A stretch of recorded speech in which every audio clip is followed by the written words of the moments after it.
An official welcome to the second half of the season. I know we normally say that after the All-Star break, but today, again, is game number 82, the Rockies and the Arizona Diamondbacks. Rockies trying to snap a 4-game losing streak. They have lost the first 3 here at Chase Field. The roof is closed because it is mighty hot outside.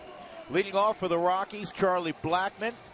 He has had a solid series, hit a home run earlier in the series, comes in at .272. An on-base percentage just under that coveted .350 spot. And here's the Southwest batting order this afternoon for Walt Weiss. He'll have DJ LeMahieu batting second. One of the things you'll notice very quickly, Nolan Arenado's be given a day off. Tomorrow is a scheduled off day, so a rare 48 hours off the feed for Nolan. Tulowitzki will bat third. He is hot, 17-game hitting streak. He's batting .320. Cargo next, and Michael McHenry will bat in an RBI spot in the 5-hole. Paulson, Barnes, Descalso at third base for Nolan, and Jorge De La Rosa will be on the mound and batting ninth. Ruby De La Rosa, the 26-year-old out of Santo Domingo with a big arm, will toe the rubber for Arizona. 17th ball game for him to start this year. Ruby De La Rosa, a guy that's got a big fastball, 101 and 2/3 innings. He does work deep into ball games. 94 strikeouts, and he is a strike thrower. Gets his career with the Rockies 2-0 in 21 innings, 13 hits, 17 strikeouts. An earned run average of 2.14 in his career versus the Rockies. And again, as George mentioned a few moments ago, he is pitching very, very well of late. Take a look at the defense behind Ruby De La Rosa this afternoon. In the outfield, David Peralta's in left. A.J. Pollock is in center field. He's having a very good year. Yasmani Tomas, the young player from Cuba. Aaron Hill at third. Nick Ahmed is at shortstop. Chris Owings at second. Paul Goldschmidt, one of the game's great players, at first base. And Wellington Castillo on his 3rd club this year. He is starting behind the plate. And Jorge De La Rosa, there is no relationship other than they share a last name. There's Jorge. Unusual to see somebody with a jacket on in Phoenix. Yeah, a lot of times when you heat up the arm, you want to keep the sweat on it, make sure it doesn't tighten up with a lot of the air conditioning that's running in the dugouts, that type of thing. Even though it's 102 or 3 outside today, although they had a little overcast. It wasn't that hot this morning. So we are ready for baseball. The Rockies fell last night 7-3. This is the final game of a 10-game road trip, the longest of the year for the Rockies. And they won once in San Francisco, won a 2-1 ball game in Oakland. Unfortunately, that's it. 2-7 on the trip. As Blackmon gets ready to go, the studious former Georgia Tech star. 2 for 6 in his career versus De La Rosa. He's gotten things started the right way, particularly last night. Hit a home run on the first night against Chase Anderson. Last night, a base hit against Patrick Corbin in his comeback. And the Diamondbacks were very pleased with the 5 innings they got from Corbin in his return from Tommy John surgery. And well, they should be. Threw the baseball well. Never had thrown beyond 79 pitches, and he was done after 76 and made it through 5 yesterday. He'd gone 5 2/3 in his last rehab start in Mobile. It's a shot in the arm, trust me. Young man that was up to 94 yesterday with his fastball. Charlie's going to get it going again. Yep, that is 3 straight ball games that Charlie has a knock to begin things. So leadoff single for Blackmon. That's his 4th hit of the series. And DJ LeMahieu, who threw out 3 hits last night, will come up next. Who wants tacos? When the Rockies score 7 or more, you know the drill. Go to participating Colorado Taco Bell locations the next day. Do it between 4 and 6 to receive your Rockies taco special at Masa Taco Bell. So LeMahieu, who was 0 for 16 and then had an RBI single last night, threw out a couple more hits in the ball game. And DJ got the average back to 300. The starters for the All-Star game will be announced later on today. And then tomorrow, the reserves will be announced. And I'm sure so many of you, hopeful that DJ gets a call I believe he deserves. But it's going to be tight. second base spot, Georgie, in the National League is loaded with good players. It is very loaded, and I think that's the one downside to it. The one upside to that is DJ's obviously had a good year, and he won a Gold Glove a year ago. That's in your mind. The manager that helps pick those reserves gets to watch him every day, and Bruce Bochy, it seems like, watch him every day. You see the Giants an awful lot. And he knows what kind of player DJ is. That pitch in there for a strike. You see the 94 flash up a few times already. He'll work 94 to 96 with the fastball. He's one of the harder throwing right-handers in the National League.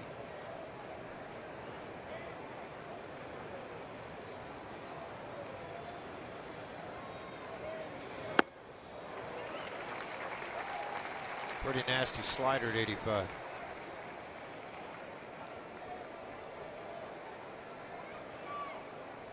Two strikes on DJ.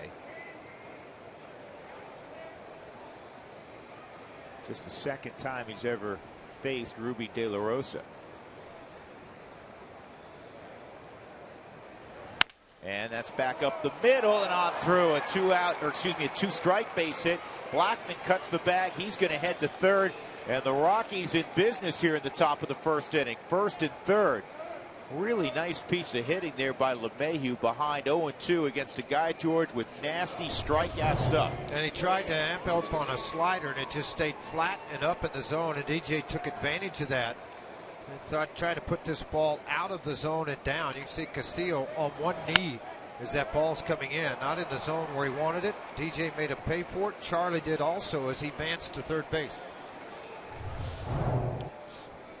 So here's Troy coming up with the 17-game hitting streak, which is the longest of his career. He's hitting .369 during this stretch.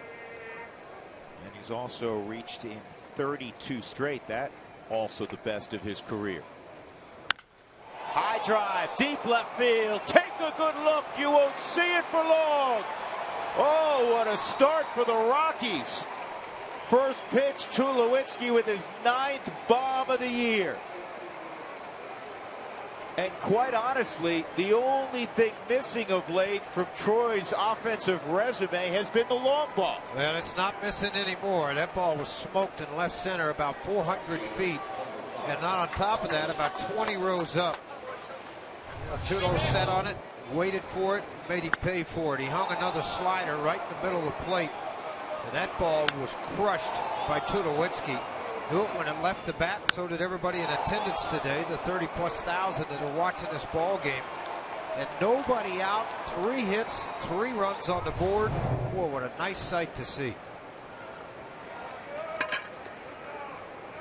Couple of base hits and then a bomb. Gotta love it. 3-0 Colorado. Here's Cargo. And Cargo shortened up as if to bunt. And that reminds me of a conversation in the dugout that a number of members of the media were having with Walt today. Guys against the shift bunting once in a while. And I'll tell you what it's done. It's shortened up. Is it Aaron Hill on the left? No, it's Ahmed, isn't it? They have Ahmed still on the left side, don't they? And they moved Hill over, I believe. Anyhow, it shortened him up, which opens up even more holes on that left side. It does shorten things up. You can see last couple of bats for Cargo as it's been the ground ball to either the deep second base position or right at the shortstop, playing to the right side of the bag at second.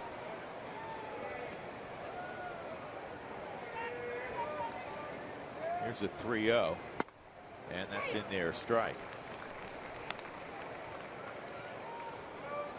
So Ahmed stays on the left side. Aaron Hill flipped over. Outfield straight up. And that's a rocket back up the middle. 4 straight hits to greet Ruby De La Rosa.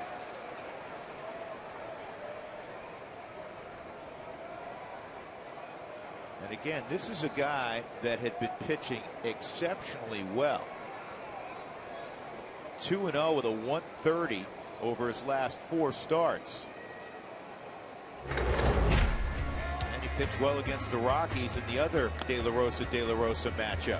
Yeah, 7 innings, 5 hits, 1 run. He walked 1, struck out 4, had very good command of his 2+ pitches. that fine shot by Descalso he was able to glove. Right now, it's nothing but rockets and fireworks at Chase Field on Sunday afternoon. Well, George, Mike Harkey normally sipping his coffee at the top of the first inning. I think he's going to be making a visit. Yeah, well, this is a couple of times. He actually had to do it with Chase Anderson on the first day in here on Thursday because it was all fastballs he was getting ripped. Now we're seeing all sliders, and they're hanging and getting ripped. So maybe you need to go back to the hard sinker and try to get a ball on the ground. Chip Hale could only wonder, all right, what am I going to do and work my way through this game if I got to go to the bullpen early?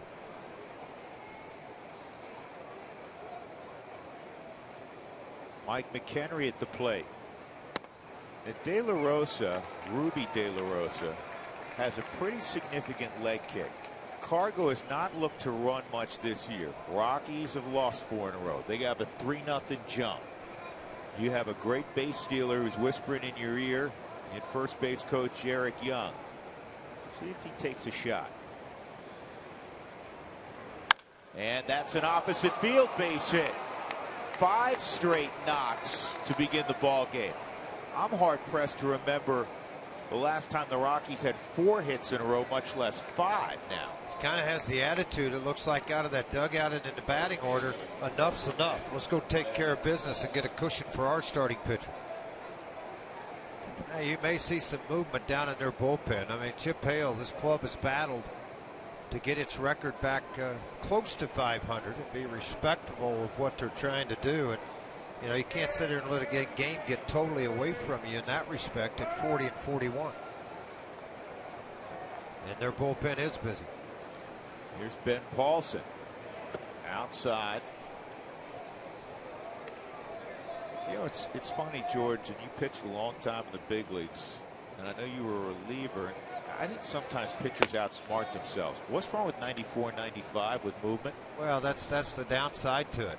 You know, and that's the thing. All of a sudden, the slider gets hit hard 2 times in a row. And that's going to be a base hit. Cargo around third. He's coming home. The throw to the plate's not going to get him. 6 straight hits, make it 4-0 Colorado. How do you like this beginning? Ben Paulson picks up his 18th RBI on the season, and De La Rosa's standing on the mound shaking his head a little bit. Cole Mentor can't get loose fast enough. He's going to have to eat up a lot of innings today with his club already down 4-0. That ball's away. What a nice piece of hitting by Paulson, slicing this ball into the outfield out of the reach of Ahmed. Second hit they've had like that. Cargo's got a good jump. He heads to the house. 6 hits, 4 runs. Have a party. Single, single, 3-run home run to Tulowitzki. Single, single, single. And now Brandon Barnes up.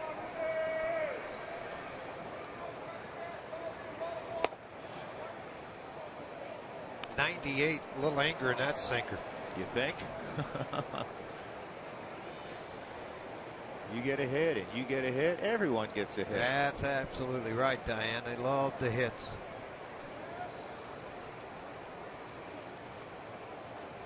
I mean, think about this. 2 nights ago, the Rockies played 10 innings, got 4 hits.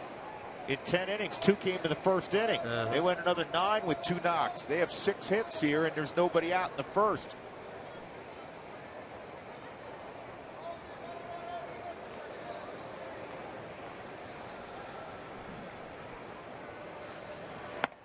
Two balls and a strike on Brandon Barnes.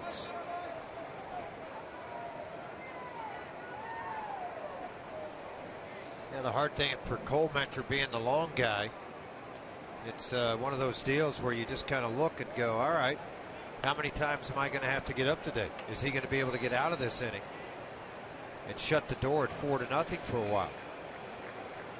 How about this, folks? 19 pitches, 6 hits, a 3-run home run, and you're winning 4-0. Hard to do with 19 pitches.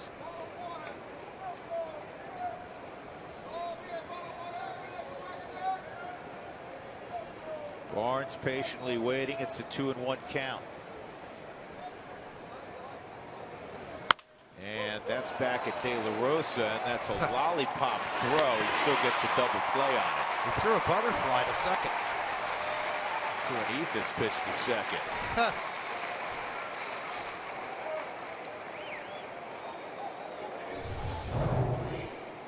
A ball's hit right at him. You know the shortstop's going to be the guy you're going to throw it to. He just kind of flipped it up into the air, and Ahmed able to take it on the run and be able to retire Barnes at first.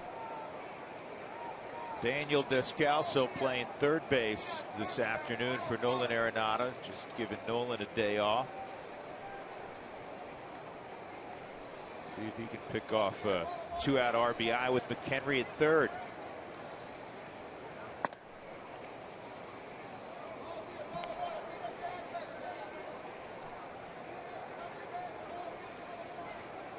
Ruby De La Rosa comes into this ball game unbeaten at home this year, 4-0. One of 5 starting pitchers unbeaten at home this season in the league. That's a roller to second. Chris Owens has it. That'll end the inning, but what a first frame for the Rockies. Punctuated by Troy Tulowitzki's 3-run home run, the Rockies get a 4 spot on the board. 6 hits in all.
Brought to you by your hometown Toyota stores. Let's go places. By clean, crisp Coors Light. And by Southwest Airlines. Book your low fare now at southwest.com.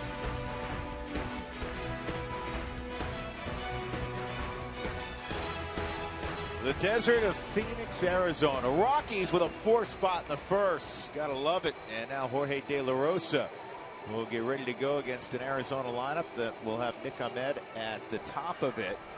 And then it'll be A.J. Pollock after that. Southwest batting order from Chip Hale this afternoon. Paul Goldschmidt leading the National League at .349. Yasmani Tomas has really turned in a nice rookie season. The native of Cuba. Wellington Castillo will be next. And Aaron Hill, David Peralta, Chris Owens, and Ruby De La Rosa.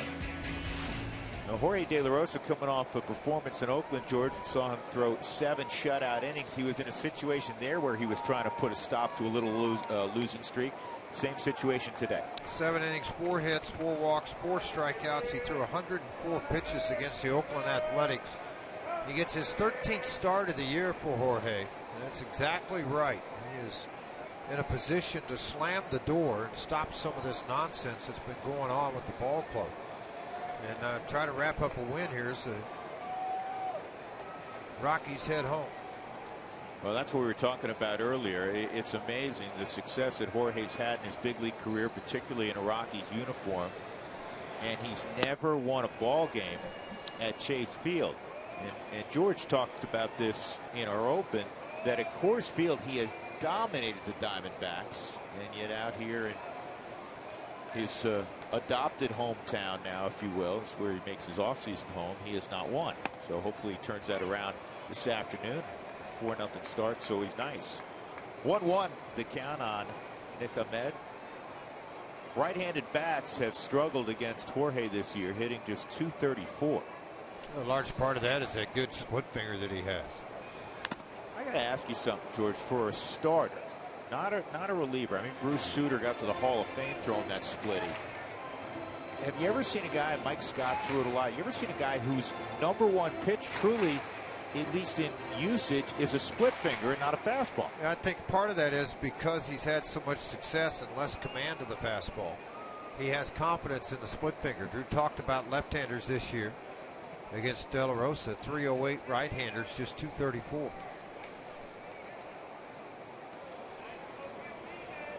There's the 1-2 on Ahmed. Big curveball, and it's hitting the air to shallow right. Cargo casually comes on, makes the catch, 1 out. Here are the Rockies defensively. They've been pretty steady with the outfield of Barnes in left, Charlie Blackmon in center, and Carlos Gonzalez in right. We'll show you it graphically in a moment. So with 1 out, that'll bring up a guy who's having a terrific season, A.J. Pollock. 10 home runs is a career best for A.J. There was an article a couple of days ago for him to be pushed for the National League All-Star team, and I understand it. 18 stolen bases, 304 average, 10 home runs, 38 RBIs, but Charlie Blackmon, 21 stolen bases, 272, 11 and 36. I mean, pretty good numbers too. Yeah. Boy, a lot of bite on that curveball, just missed. It's a ball and a strike on Pollock. You'll see Jorge use that curveball a little bit more out on the road. Sometimes you forget he's got a pretty good hook.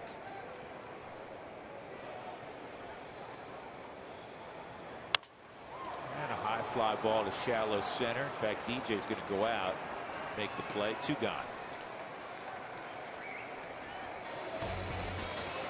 So as we were discussing defensively, the Rockies have Barnes, Blackmon, and Gonzalez in the outfield. Descalso giving the Gold Glover a day off, and Nolan Arenado, Tulowitzki, LeMahieu in the middle, Ben Paulson, real solid glove at first, and Mike McHenry's doing the catching this afternoon. With 2 outs and nobody on, Paul Goldschmidt. He's had a bad day. He's hit 349 now. He's been over 350 for a long time. On the corner for a strike. This guy is Mr. Steady. I was talking to Eric Young about Paul Goldschmidt. You know, he coached Paul for a while when he was on the Diamondback coaching staff.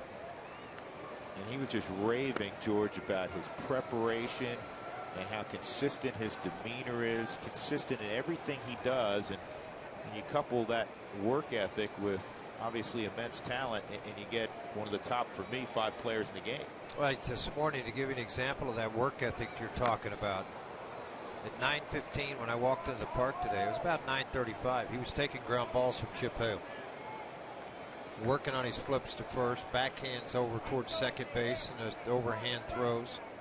It was only 20, 25, but it was work that most guys of his stature don't go do. 1-2. Good pitch, well located.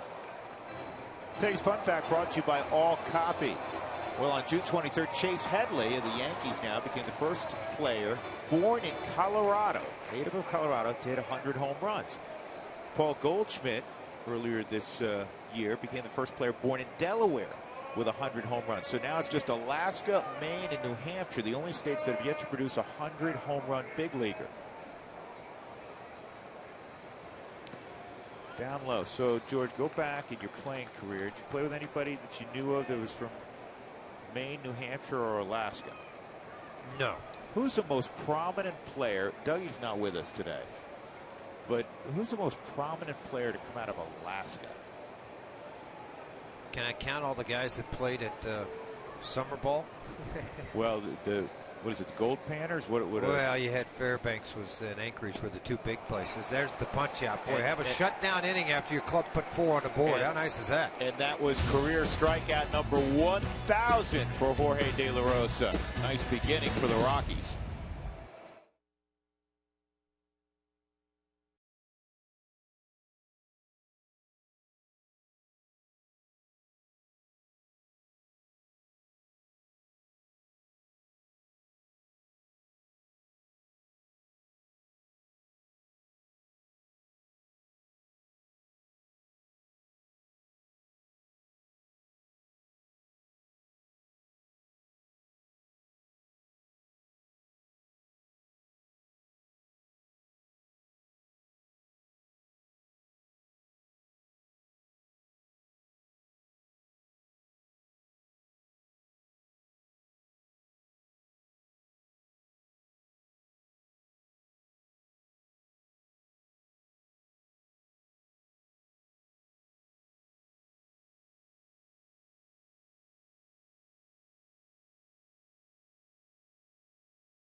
inning. It's time now for you to tweet us your strongest fan photo. Use the hashtag RMDataStrongFan, and you just might see yourself in an upcoming broadcast. It's brought to you by our friends at T-Mobile. With George Frazier and Jenny Cavnar, I'm Drew Goodman. Jorge's going to lead things off against Ruby De La Rosa. Ruby had a rough ride in the first inning. If you missed it, the Rockies had 6 straight hits, including a 3-run first pitch home run from Troy Tulowitzki.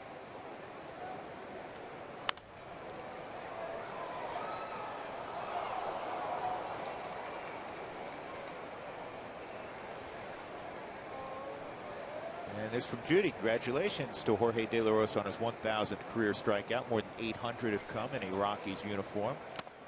1-2.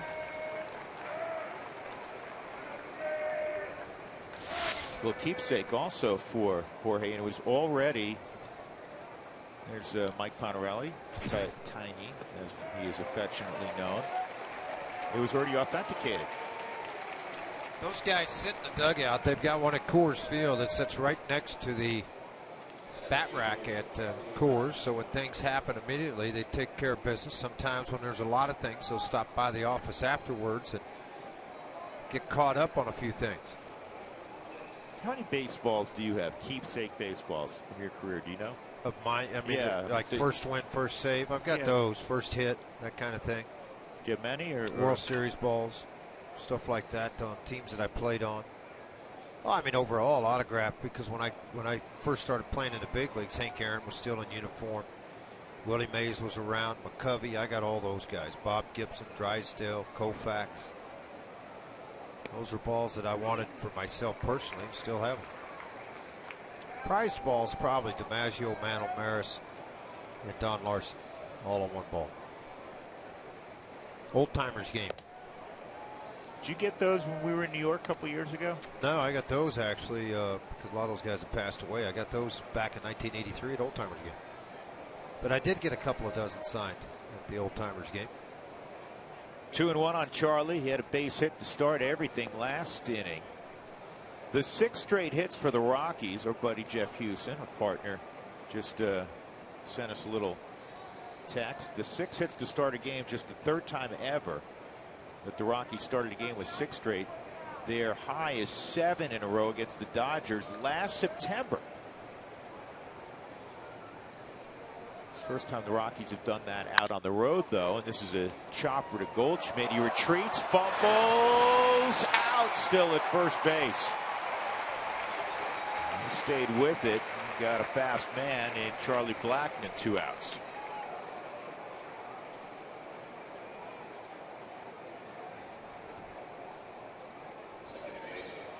Rockies fans, join in on the conversation. Send us your thoughts and photos via Twitter, Instagram, or Facebook. Utilize the hashtag Toyota Talk. 2 outs. DJ LeMahieu bounced an 0-2 pitch up the middle. Last inning, DJ's average over 300.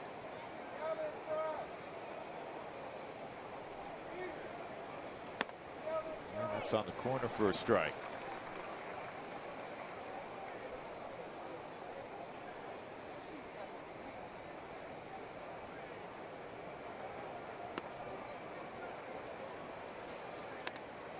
There's some guys that are putting together nice resumes for Bruce Bochy to determine whether or not they'll be selected as an all-star. You mentioned DJ.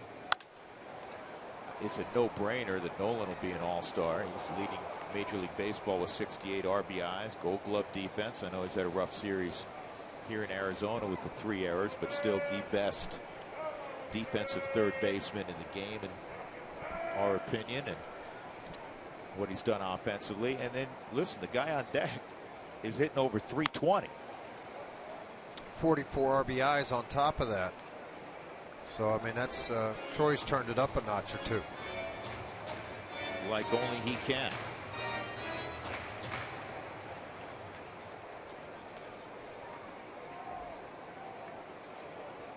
One ball and 2 strikes on LeMahieu.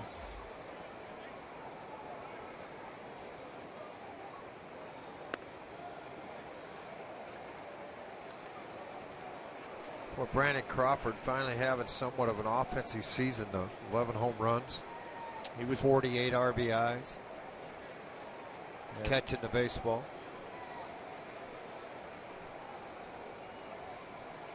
Two balls, two strikes. And a good fastball at 97 gets LeMahieu. So Ruby De La Rosa, after giving up 4 runs in the first, has a 1-2-3 second.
Number 1,000 in the Rockies with a 4-0 lead as we head to the bottom of the second.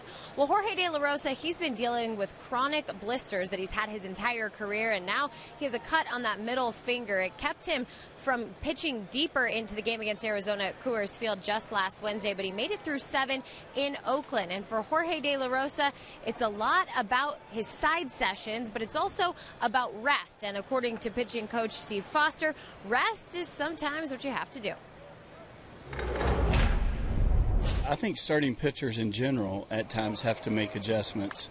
And with him with blisters and some other things that he's had health-wise, we've backed off. We've lessened the amount of throws in the sides.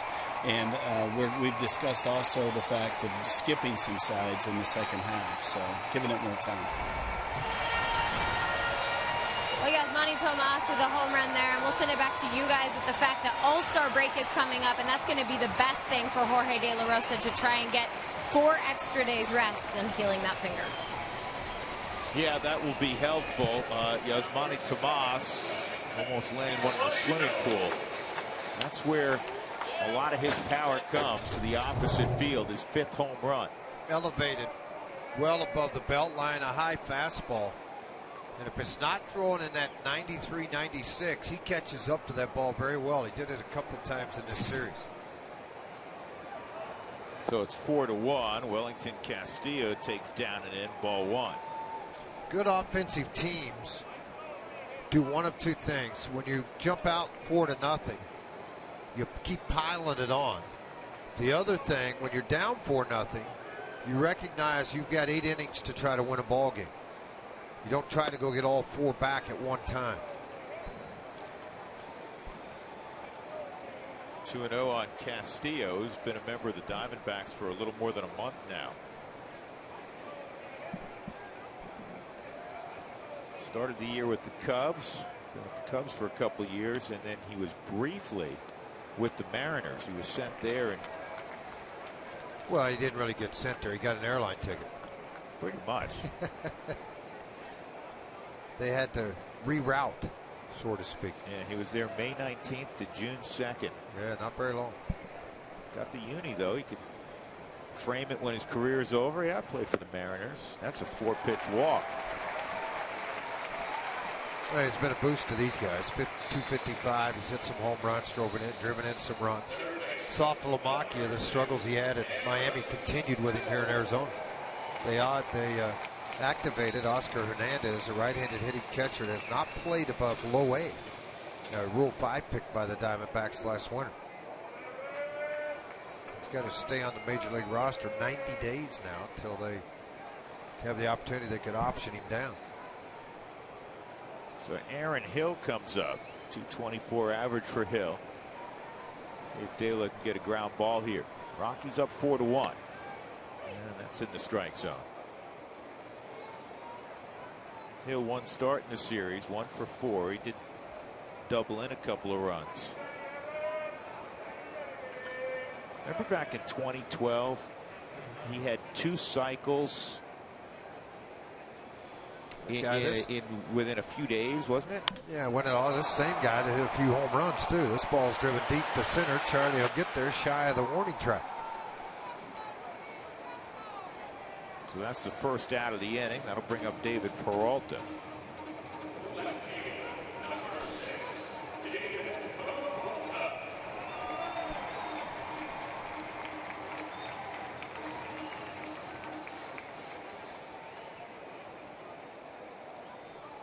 It was within 11 days that Hill had his 2 cycles.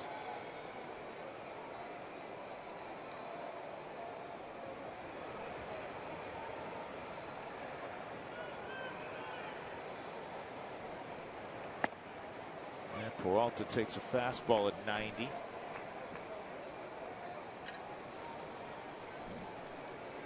Diamondbacks have been good at home. They're 32-20 at home. They have the second best record inside the NL West. They're 24-22, second best in the division of the Dodgers, who have the best. And they begin play today 5.5 back. They're in 3rd place, just a game beneath 500.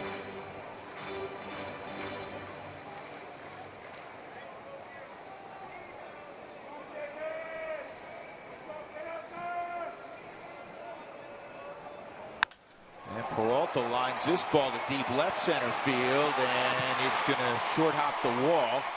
Barnes firing it in, and Castillo will stop at 3rd. It's a 1-out double for David Peralta.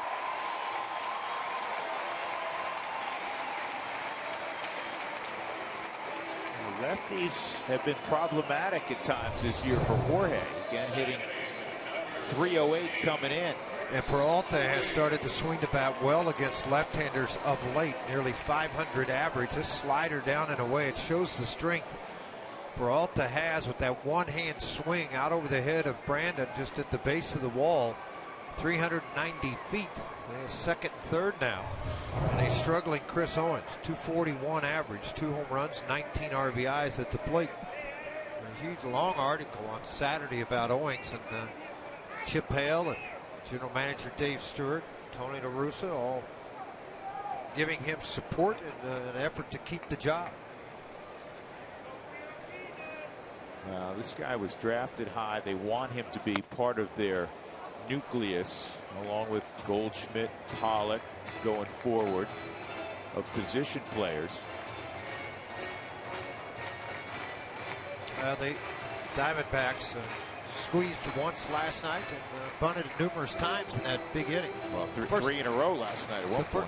First 10,000 fans to the gates on Saturday, July 11th, are going to receive a camping blanket. That's all courtesy of Jeep. So make sure you're there as they take on the Atlanta Braves. I'm going to get you one of those so Please you can bring it with you this fall. Please do. In the I woods. hope you do. Yeah, Okay. well, I need one. Set by the fire, keep warm. Up in that deer stand of yours. Absolutely. 1-0 on Owens. And that's pulled foul. This is a big sequence in this game. I know it's early. No, Rockies jumped out 4-0. Thomas hit a home run. Tomas hit a home run, I should say. You get a base hit here, all of a sudden, in all likelihood, it's a 1-run game, and you basically wiped out what you did to start things. Now, he is in the part of the order where it should be a little bit easier to get out of it because you have Ruby De La Rosa on deck. What's going on now? No, I think, yeah, he's got it. I think something got it. He got hit with a foul ball earlier, And all of a sudden now I think he's dehydrated and going to be sick to the stomach. Something happened, obviously. They're coming out to check him right now. That's one of the benefits of this training staff. He's just not, he is not well. He's going to get to go to the locker room, obviously, and they'll have to resuit and have a timeout here in the ball game. It's one of the other umpires gets dressed to get out here to umpire this ball game. Yeah, that's Field and Colbreth going underneath. So I didn't, George, you notice who went? Did Jim Reynolds go with him? Yeah. I think Jim Reynolds will go get the gear on, and that'll take about 10 minutes. It typically does, to get the shin guards on, the chest protector. Now that's when he got hit. Got it right in the throat, hit that shin guard, and all of a sudden they're checking him, make sure he's all right. But obviously he was not. And so now they're going to have a little bit of a break here in the action at Chase Field. The Rockies are on top in this ball game, 4-1. They've out-hit the Diamondbacks 6-2, but the Diamondbacks have runners at second and third with just one out now. So we'll take a break. And we'll have a change behind the plate when we return. 4-1 Colorado.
Got hit with a foul ball, and he looked to be okay, and then a pitch or two later he obviously was not. So Dela's come off the field, typical of Jorge. He's hard on himself, slapping his hand. He gave up a leadoff home run this inning to Yusmani Tomas, and then Castillo drew a 4-pitch walk. He retired Aaron Hill on a fly ball to center. David Peralta an opposite field double. So the situation's now second and third, one out, with the Rockies up 4-1, and he's got a 1-1 count on Chris Owings. If he can get Owings without a run scoring, you have Ruby De La Rosa next, and you have a real good chance at getting out of it without any further damage. Let's take a look at our CenturyLink link to what's next. And the Rockies will have tomorrow off. They'll begin a homestand of 6 games prior to the All-Star break. Andrew Haney tomorrow for the Angels as they come to town against Chad Bettis. Of course, the Rockies took on the Angels a 2-game set in Anaheim earlier this year, and they lost 2 close ball games. Matt Shoemaker will go on Wednesday for the Angels. Chris Russin will go for the Rockies on Wednesday. And then the Atlanta Braves come to town. First time for the Rockies to see Freddie Gonzalez's team this season.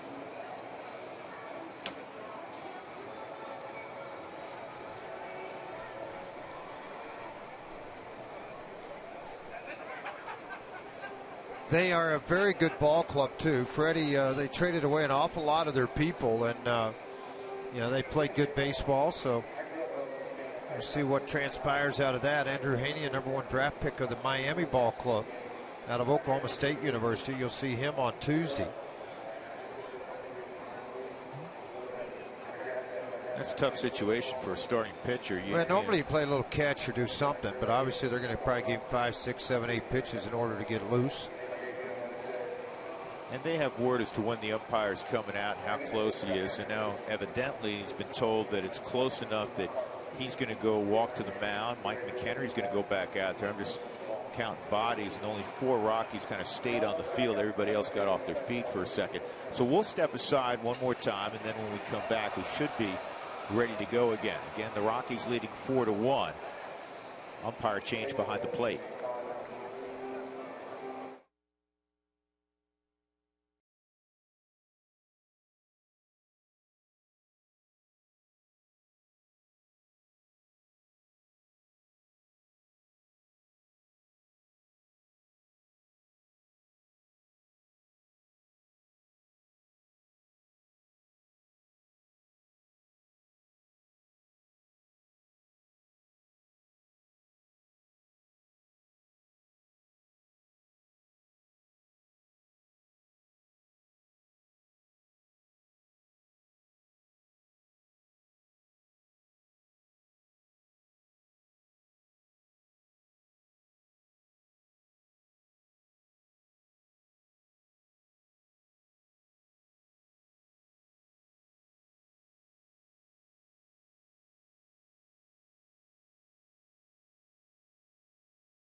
Had a good first half until the last week. Tampa Bay lost 7 in a row.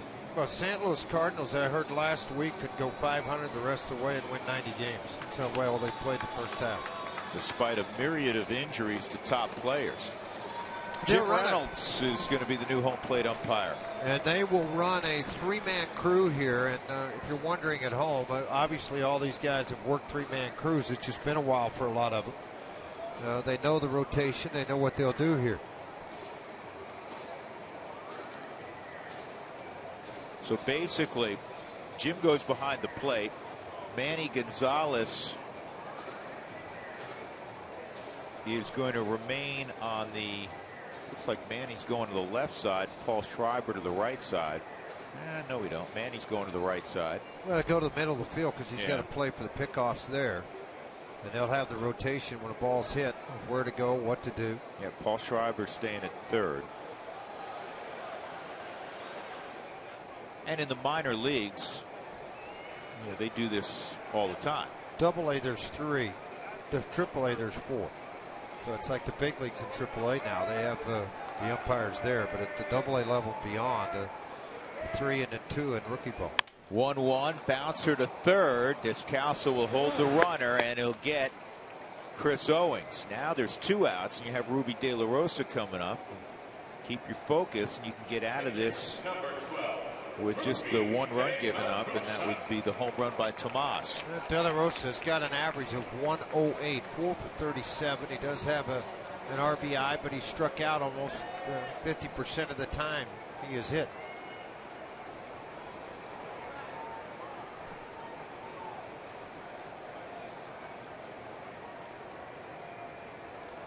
Waggles the bat like he knows what he's doing.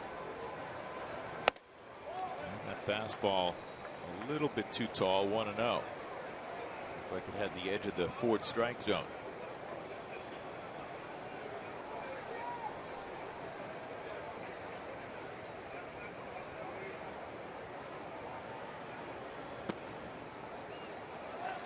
And Mike McHenry pointing to his front shoulder, said it flew open. Anytime the front side with that lead elbow starts going east-west, and you get into problems for the left-hander, obviously west to east. It's not good. You would think he'd be taken here 2-0. 2-1.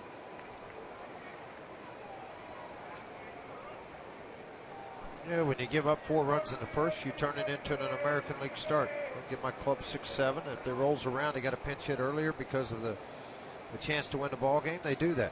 Not in the third. Not in the bottom of the second, excuse me. And they said that was in 3-1. Jim Reynolds getting the glare from De La Rosa. Now they're chattering, and now it's coming from the Rockies dugout. Jim Reynolds said, "I just put the gear on." He's 4 or 5 pitches in, but there were a couple borderline pitches not called a strike. And you know what? A pitcher at the plate doesn't ordinarily get a borderline call. The first pitch of the at bat certainly looked like it was a strike. Here's the 3-1. And he was on that. Fouled straight back, fortunately, 3-2.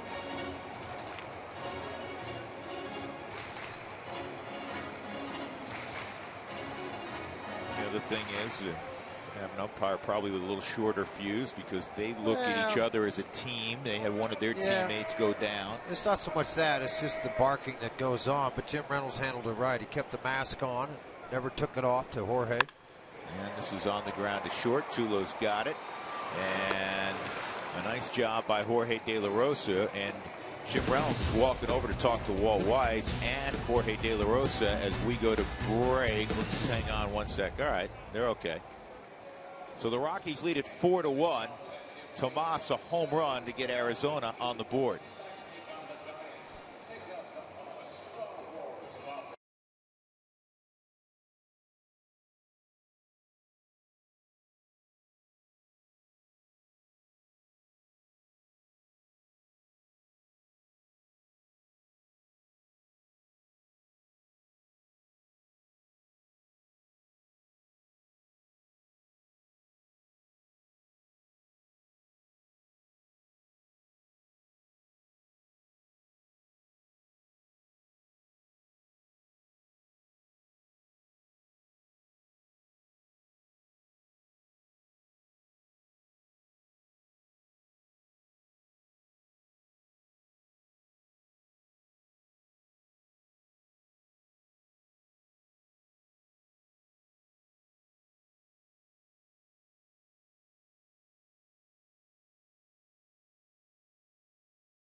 and he's a large reason why.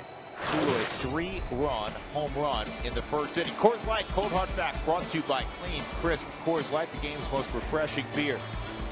National League All-Star worthy shortstops. Johnny Peralta hitting .301, entering play today. 11 home runs, 42 driven in. Solid fielder, doesn't have great range. Troy Tulowitzki, .322 after the 3-run home run in the first. 9 home runs, 44 driven in.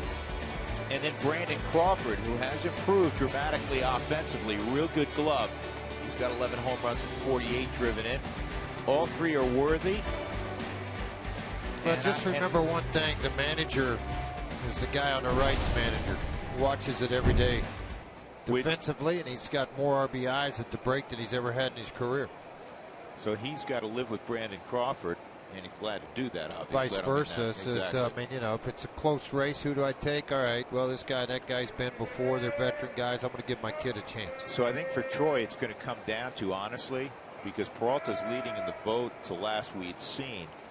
I think it'll come down to whether or not they take a third shortstop. And if they take a third shortstop, you got to figure Tulo will be in Cincinnati. Well, the roster's expanded to what, 30 now? I think it's 30. Is it now? Double check with the numbers. 34. I know it changes. I think it's in the mid-30s. Yeah, it changes all the time. Troy gets after this fastball. It'll be right at Tomas and right. So 6 straight now retired since the Rockies had 6 straight hits against Ruby De La Rosa. I think there's an outstanding chance that Troy will get there. Well, a lot of times your reputation. I mean, the Gold Gloves a couple of years ago, he's captain of the home run hitting team a year ago. I mean, there's a lot of things. And I think a manager in baseball, when they talk about putting the teams together, who do the fans want to see? You know, okay, you know what? They want to see Troy Tulowitzki at a ball game. They want to see him perform at an all-star game. They'd like to see, obviously, Nolan Arenado. But I think, too, what hurts the club a little bit when you start picking a bunch of guys, what position is the club in right now? Where are they on the one-loss record? And that's a 3-hopper to second, actually to short, if you will. I say short. How about third? Aaron Hill's flipped on that side. Well, of the I'm writing infield. down 4-3. Okay, No, the ball went to where the second baseman plays, and that's what I'm writing down. You can write Period. 5. I don't want to talk about it. I don't want to talk about it. I'm not talking about it. All right, I went to second. Movie night's back on Sunday, July the 12th. The rookie will be shown at the ballpark after the Braves game. Purchase the movie night ticket package to access the field for the movie and receive a special blanket. The blanket goes to the first 5,000 that show up at the ballpark. Mike McHenry takes a fastball high. McHenry had a base hit in that first inning.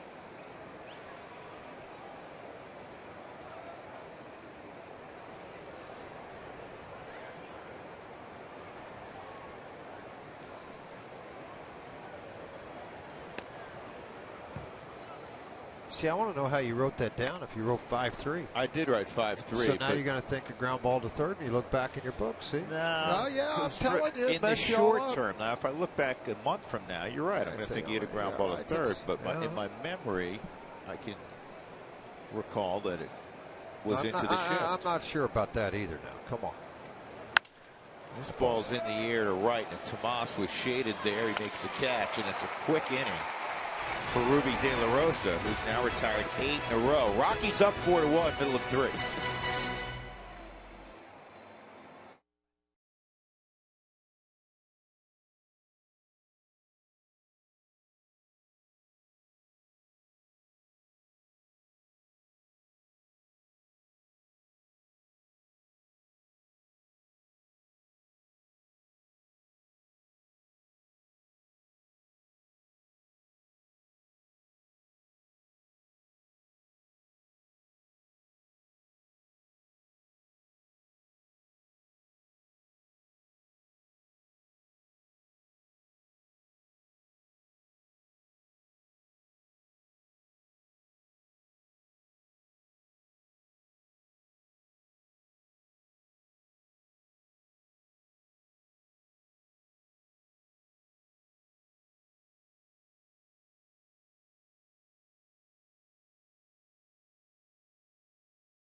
originally the first base umpire today, but on a foul tip, Fielding Colbreth had to leave the game. We saw this a couple of days ago. It wasn't a televised game Wednesday afternoon. Nolan Arenado foul tip got Tom Hallion in the mask, and Tom had to leave. And then this was today with Fielding Colbreth, who stayed in for a pitch or two, and then all of a sudden he became lightheaded, but obviously was in discomfort. So Fielding has had to leave. Ground ball, foul on Nick Ahmed. Nick, a fly ball to right field in the bottom of the first inning. Top of the order for Arizona. Nick has a 7-game hitting streak coming in against the Rockies.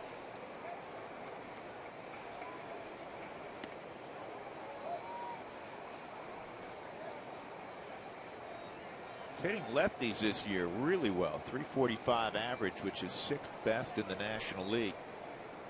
Shortstop with good hands out of the University of Connecticut. What do you think about that spot, George? And most right-handed throwing players played shortstop growing up. Best athlete on their team, etc. And then slowly they get moved, because as they move to higher levels, there's a guy slightly better, and they become a second baseman, a third baseman, maybe an outfielder, that sort of thing. Pitcher. You gotta be pitcher, yeah, you're right, absolutely. You got to be pretty gifted to be the guy that is able to stick at that spot when they have the good fortune through talent and hard work to get to the big leagues, the best league of them all. Ball, 2 strikes. Last pitch, 90 miles an hour, bottom of the zone, outside corner, good location. Good hitters fight off pitchers' pitches to try to get to their count. Switch from the slider to the changeup. And it's off the glove of Descalso, and he won't have a play. So a base hit. I felt like last night the scorekeeper was very unfair to Nolan in the first inning. He had a 1-hop line drive right at him on a bad hop. They gave Nolan an error.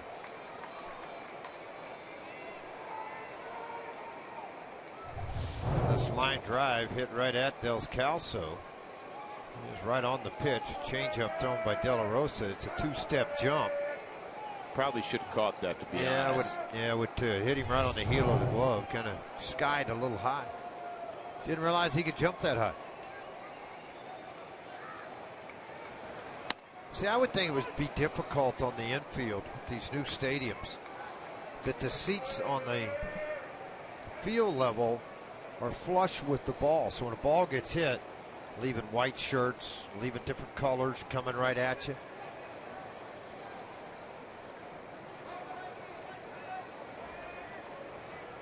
One strike on A.J. Pollock. Inside, 1-1.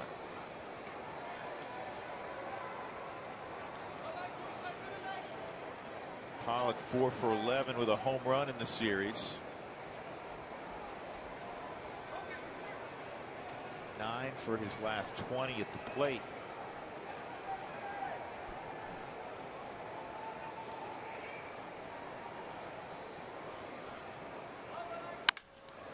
See if they can turn it over. Too low.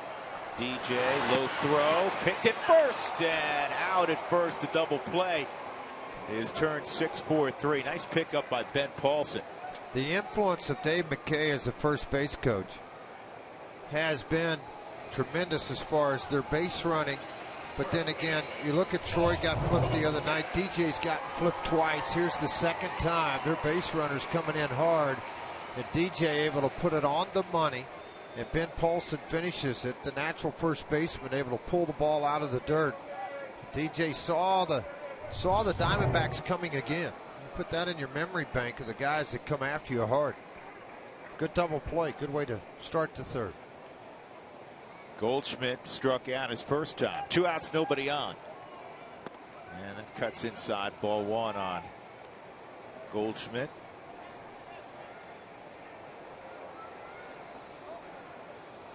Leads the National League in hitting, in walks, in runs scored, second in slugging. Where's that? I guess who's in? 2-0. There's my answer.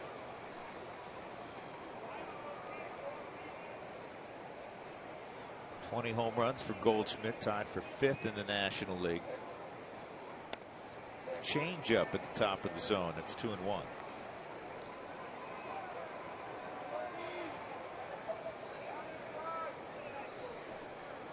Goldschmidt hitting .391 against the Rockies this year.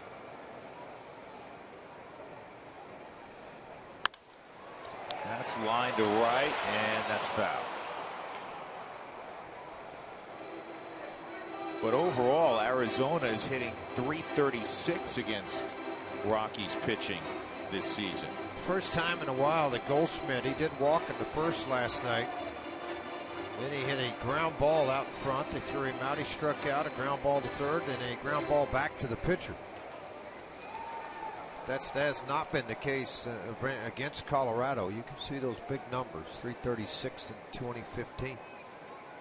And that's why, in large measure, they've won 8 of 11 games this year against the Rockies. And for the second time today, Goldschmidt strikes out against De La Rosa. So Goldschmidt, career strikeout number 1,000 for De La Rosa, and now 1,001.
Pirates with that victory, now 13 games above 500. Ben Paulson against the shift here, leading things off in the 4th inning. He had an RBI single in the first. 0-1 count against Ruby De La Rosa, who after giving up 4 in the first is retired 8 straight. Yeah, he goes off speed, and it's 0-2. You mentioned Pittsburgh, 13 games above 500, yet still 6 back in their division. Isn't that amazing? Yeah, Cardinals, even though they've been on that little losing streak, they are 52-28. Yeah, the Pirates are 6 back with the 2nd best record in the National League. Well, Chicago's still doing a pretty good job at 43-36, 8.5 back. Cincinnati, are they going to be sellers? And Milwaukee, will they be a seller? Way inside on Paulson, and it's 2-2.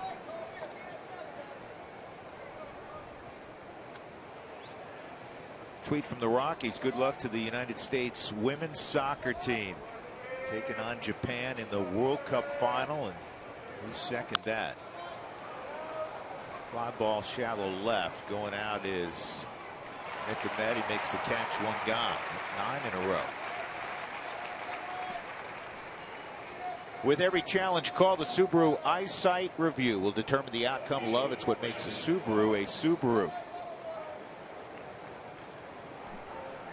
Brandon Barnes will try to restart this offense. Again, if you're just coming aboard, the Rockies began the day with 6 straight hits. Blackman a single, LeMahieu a single, Tulowitzki, first pitch he saw, he hit 20 rows deep into left center field. It was 3-0. Cargo followed that up with a base hit up the middle. McHenry had a base hit. Ben Paulson a base hit to drive in another run. They had action in the first inning in their bullpen. Josh Comenter was up 4-0, nobody out. And that's a little looper to first. And now Ruby De La Rosa, George, looks like a different guy. Not the same guy that started the ball game, obviously. And it's not just that. Balls aren't being hit hard at all.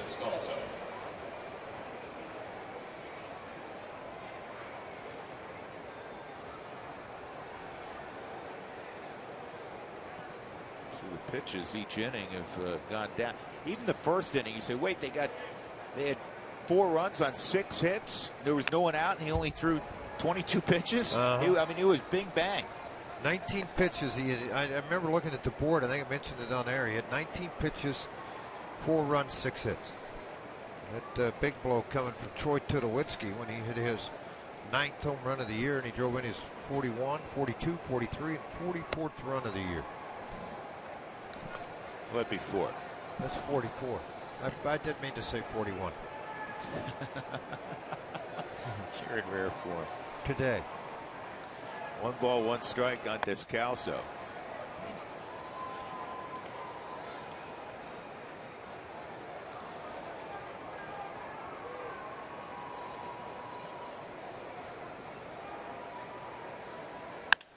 Daniel lifts this ball to fairly deep left field, but Peralta's going to get back and make the catch. So that's 3 straight 1-2-3 innings, 11 in a row, retired by Ruby De La Rosa. Rockies up by 3.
Nick Hundley with a well-deserved off day today, day game after a night game. He hit a triple yesterday on a very special day for Nick Hundley, July 4th, 2008.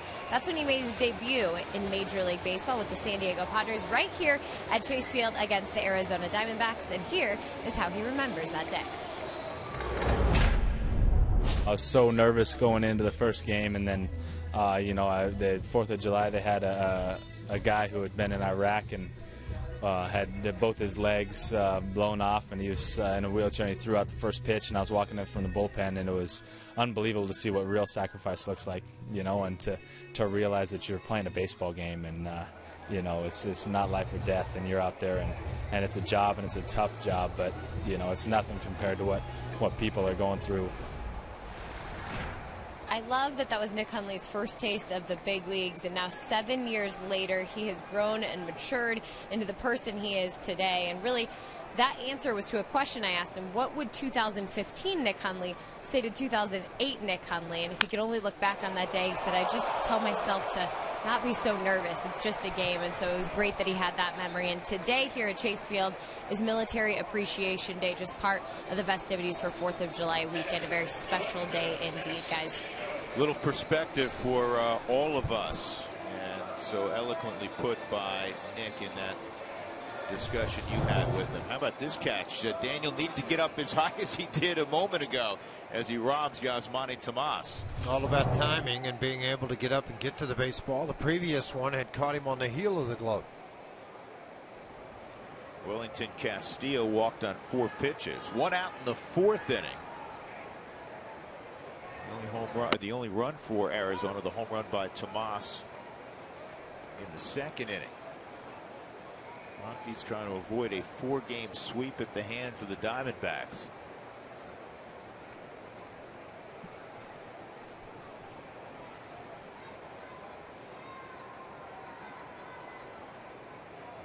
Big curveball, just missed.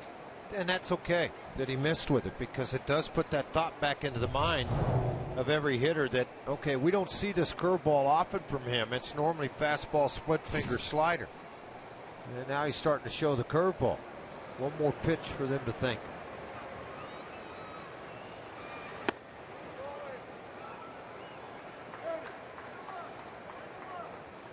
No swing.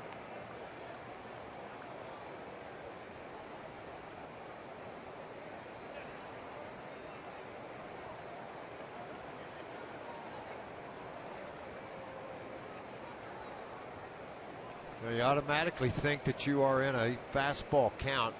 You may very well go to it. He went to the off-speed pitch, missed 3-1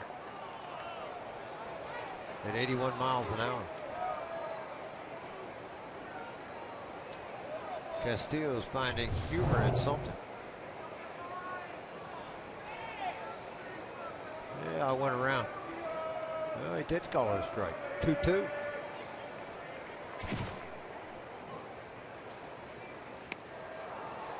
And that's strike 3. Yeah, you get to go grab some pine now.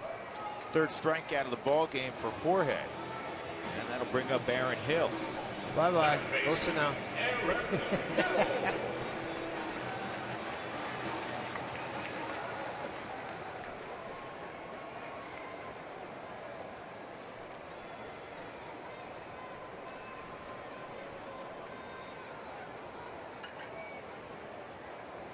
He'll hit a fly ball to center field, his initial at bat, and that fastball just beneath the knees. We talked the first 3 nights in here that his name's going to pop up with a lot of teams looking for a veteran right-handed bat. One of those teams could be Detroit. With the loss of Cabrera, first time he's been on the disabled list in his long career. So there'll be some teams needed a right-handed bat, need something. The guys that can drive the ball a little bit, play multiple positions. He fits that category. Yes, he does. Miguel Cabrera. He's going to be out with that calf strain in the neighborhood of 6 weeks. Yeah, it's been a disappointment in Detroit. They have not played well. 41 and 39, 5 back.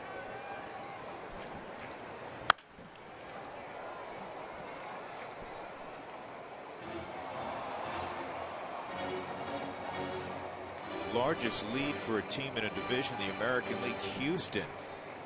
Yeah, they continue to play well by 4 games. They continue to play well, although losing in the top of the 9th, 5-4 in Boston today. Colin McHugh started that ball game.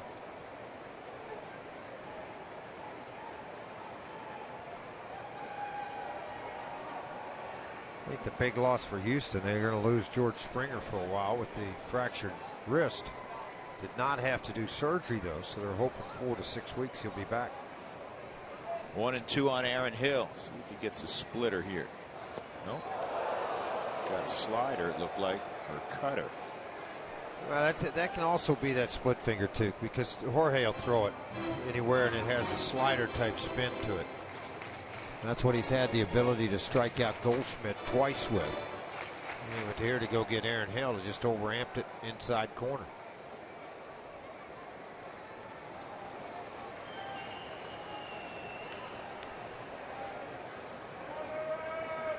Two and two on Hill.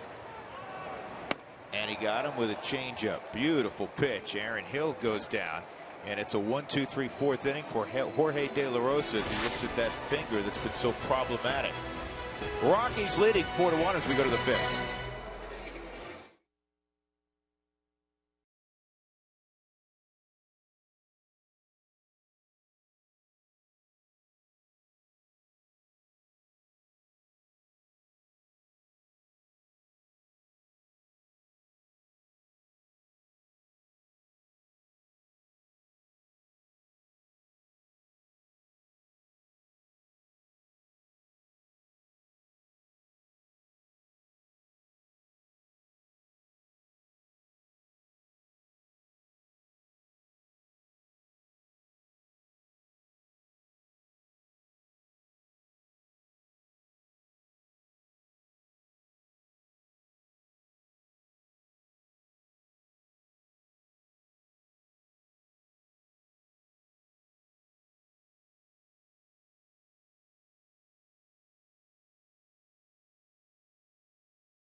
Ford Escape, smart, safe, and fun to drive. Ford Escape, go further. By Southwest Airlines, book your low fare now at southwest.com. And by CenturyLink, your link to what's next. George Frazier arriving early this morning at Chase Field. Fun ride. You drive? Beautiful sunrise. They let you drive? Uh-huh. You just pull a string and it puts gas and you can stay up in there. It's not hard to drive. It's all about wind direction. You know, his memory, Mike Fox, our producer, just reminded me many years ago when we were in L.A. and Mike and I went up with John Reynolds, our just outstanding floor director in L.A. Went up in that blimp, and you were a no-show. Yeah, I was. You were a no-show. Well, my family was there. I'm calling BS on that. I'm calling BS now on the balloon ride. Here's Jorge. It was a good balloon ride. 2 strikes on De La Rosa. 11 in a row set down by Ruby De La Rosa after the Rockies greeted him with 4 runs on 6 consecutive hits. That is the 3rd strikeout for Ruby. Now he's due 3rd up here in the 5th inning, but with 2 outs, you would suspect that they would allow him to hit. If there's traffic, they may not allow him to hit and go to their bullpen. His pitch count very low, 58 pitches as he works here in the 5th with 1 out. Charlie Blackmon 1 for 2, a single, and a ground ball to first.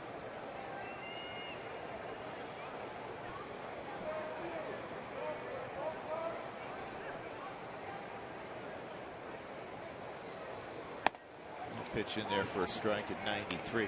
So George, you spent some time in winter ball in the Dominican Republic. Did you Loved ever, it. Did you? I know you did. Did you ever see anybody playing a game called La Plaquita? No. What is it? Well, it's a form of cricket, and that's actually what Ruby played growing up. No, I did. I did not see that. I played at Santiago up for Aguila, up in the mountains. I didn't see that. I saw a lot of other things. I didn't see that. 2 outs. Sosua, the vacation beach now. There was nothing there. 1978. Used to pay Johnny and William $20 to watch my stuff while I'd swim in the ocean. Clearest water I've ever been in my life. Oh, there's some beautiful beaches in the Dominican. Well, that's a strike on DJ, a base hit and a strikeout. Well, that's what he played growing up, and his grandmother was a nanny for Pedro and Ramon Martinez. It was actually Pedro Martinez, the soon-to-be Hall of Famer, that showed him how to throw a changeup.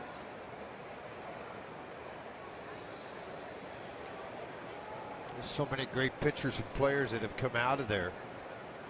Why wouldn't you pay attention? Chris Owings flips to first. That is now 14 in a row set down by Ruby De La Rosa. It's like the story of 2 games for De La Rosa. 4-1 Rockies.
Six straight hits in the first inning against Ruby De La Rosa. Troy Tulowitzki with the highlight of those 6 straight hits, a 3-run home run. He now has an 18-game hitting streak.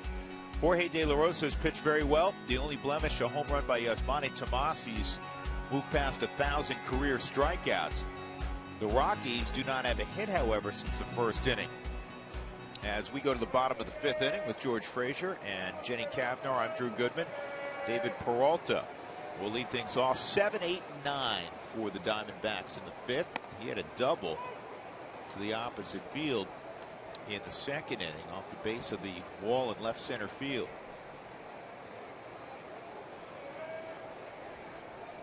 David, a native of Venezuela, and that's down low.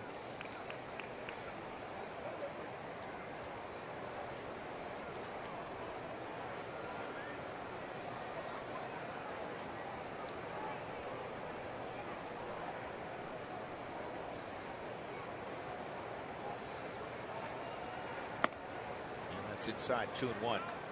Yesterday, being the 4th of July, fireworks, there was a sellout crowd, more than 41,000 here at Chase Field. It was the 2nd sellout of the year. The only other sellout was opening day for the D-backs. There was actually 42,113 people in attendance yesterday. And that was evidently just outside.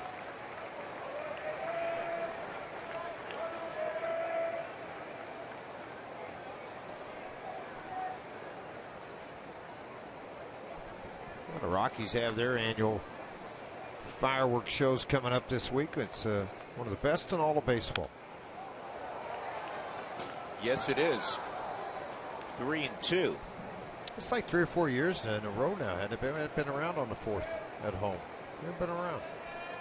Huh.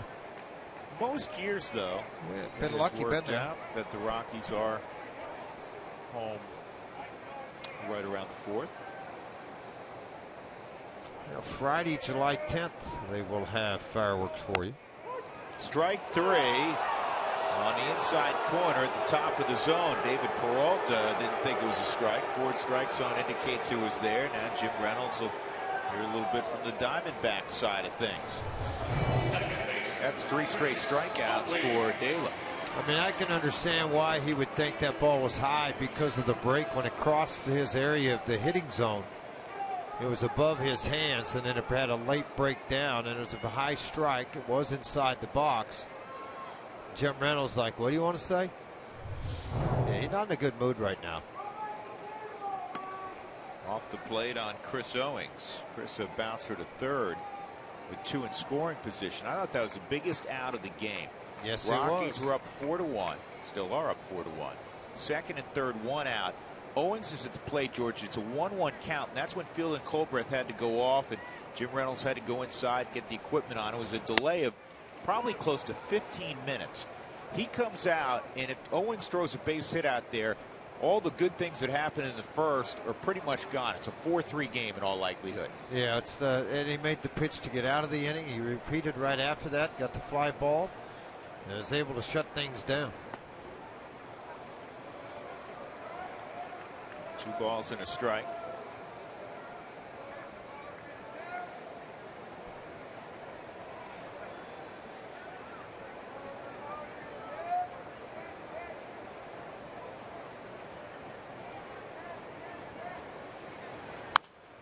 And that's fouled off. The day after every Rockies victory, get 50% off your online order at Papa John's. The promo code's ROCKSWIN at papajohns.com. 2 balls, 2 strikes. Chris Owens, South Carolina native, against Jorge De La Rosa. And Jorge's changeups outside. 3-2. So this is the 12th time this year, since the Diamondbacks were 8-8 back in April, that they've had an opportunity to get to 500. They are 0 for 11. Had an opportunity when they were in Denver against the Rockies, and the Rockies beat them. And they have a chance today at 40-41. That's strike 3. And Owens has to make a left turn. 4 straight strikeouts for Jorge. Well, they wondered a little bit about it. Turner Ward's the hitting coach. Andy Green is also one of the guys. Glenn Sherlock. It appears to be a strike to me. It's in the upper half of the zone on the forward strike zone. As far as I'm concerned, you go, Jim Reynolds. Just keep calling the high fastball. And you know what? It's in the virtually the same spot, different side of the plate, that he just called the strike on David Peralta. David Peralta. Ruby De La Rosa, ground ball to short.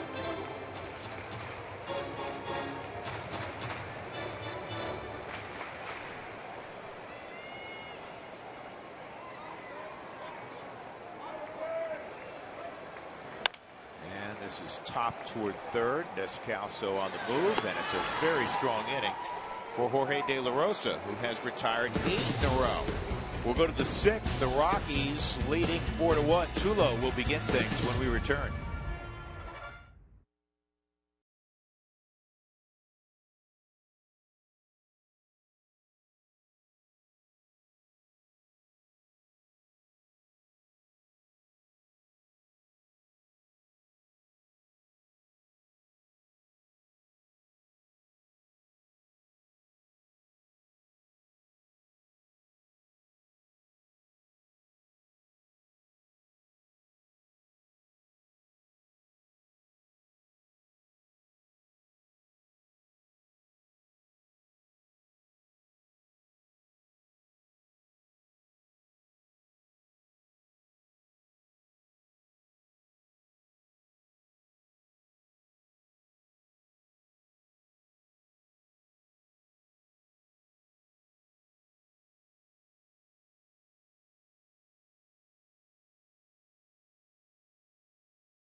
You missed the Legends race. Of course, former Arizona Diamondback legends in costume racing with soccer ball. I think that has to do with the U.S. women playing today in the World Cup against Japan. Randy Johnson passes it off.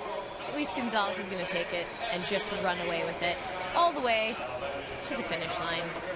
It's fun to watch these guys race. Of course, you have Luis Gonzalez, Matt Williams, the manager for the Washington Nationals, Randy Johnson, who's going in to the Hall of Fame this year, and Mark Grace, the assistant hitting coach. So those are the legends, but it is Randy Johnson entering the Hall of Fame, a well-deserved career, and he's going in as a Diamondback. Of course, he spent plenty of years with the Mariners, but he will be going in as an Arizona Diamondback, a 303 game winner, 5-time Cy Young winner, 10-time All-Star, and of course we remember in 2001 the 20 strikeout game that he had to tie an MLB record. So it's great to see him, and of course for my generation growing up, the long hair was pretty awesome. Drew, did you try to grow yours out during the Randy Johnson era?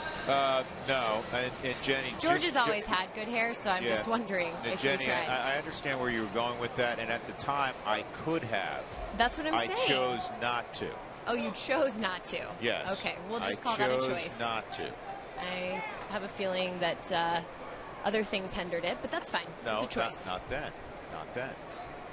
Wasn't that long ago. I mean, Randy didn't quit till about 06.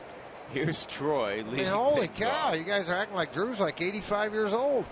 But you know what? Randy Johnson, if you look at the numbers, we were fortunate enough to watch him pitch many times. Actually, you wish he wasn't pitching against the Rockies. We got to watch him more times than we didn't want to. That's true. One of the top 4 or 5 left-handers all time. Well, no question. I mean, I don't know how anyone would even think. You know, the guys that are going in, Glavin's going in with him, a left-hander. Tommy won 300 ball games. In my lifetime, which hopefully will be quite a while longer, I don't think you'll see another 300-game winner. It's going to be really tough. 2-0, base hit the other way for Tulowitzki, his second knock of the ball game. 18-game hitting streak for Troy, 33 games in a row he has reached. And that average creeping closer to 330. And if you missed it, by the way, you see the tweet there. Steven Strasburg right back on the DL, George, with an oblique strain. Well, he had the elbow issue or the shoulder issue that he had to go on the DL for. He came off of that. He made one start, was pretty good. He came back off this start, had to leave in the 4th inning. That base hit by Tulo ends a run for Ruby De La Rosa of 14 straight retired. Here's Cargo, a sharp single to center and a ground ball to the right side. See, I remember, George, it was 5-3, but it was to the right side. And that's inside ball 1. Nationals with a 4.5-game lead over the New York Mets be hunting down some pitching again. They got a few to choose from. Well stocked at the upper levels in the minor leagues.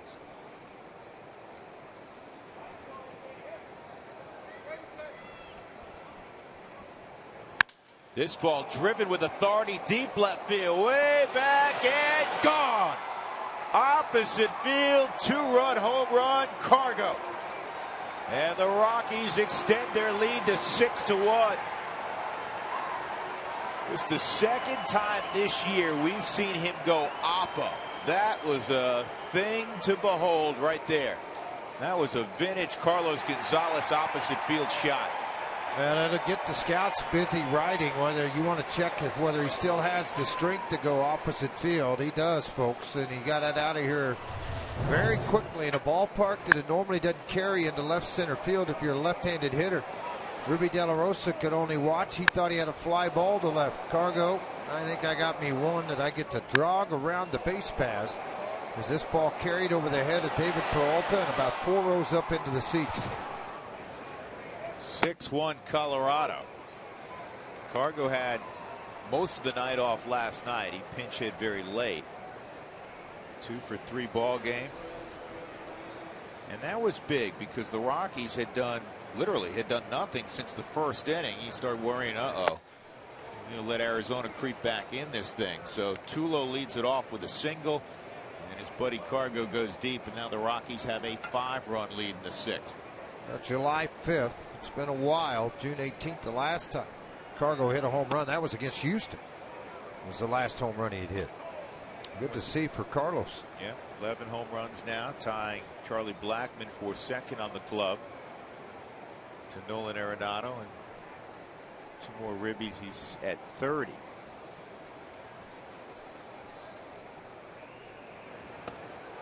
Inside on McHenry, 3-1.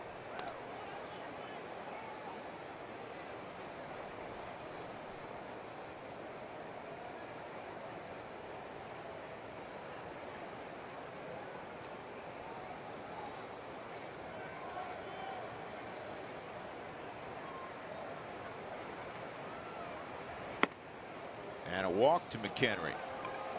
So the first 3 have reached here in the 6th inning, and you wonder how Chip Hale's going to handle this.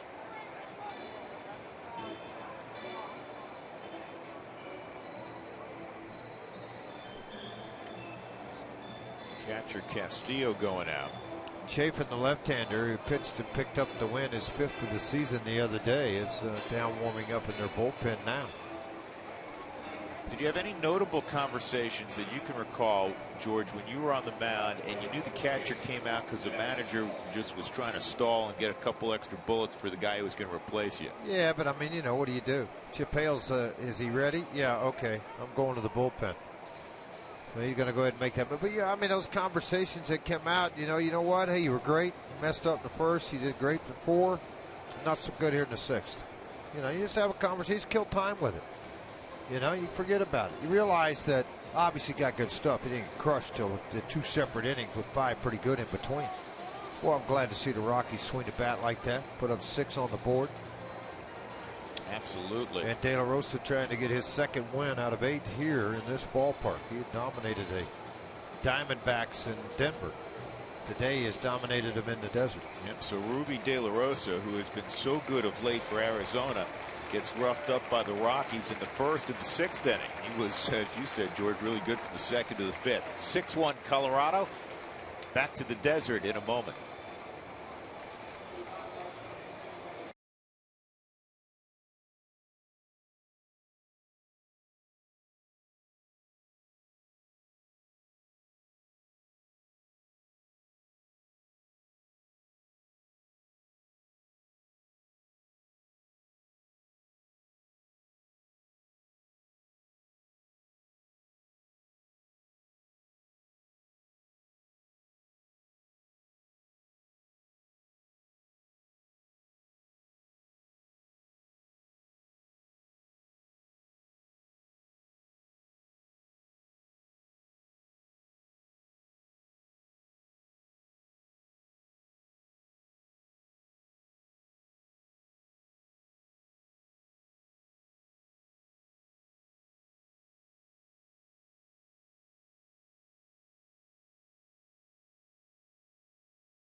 Weekly, we hit Walt Weiss's old stomping grounds in Oakland, and we'll also celebrate Chuck Nasty's birthday.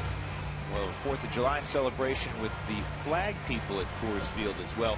All this and much, much more on Rockies Weekly. That's tonight after our postgame show here from Arizona.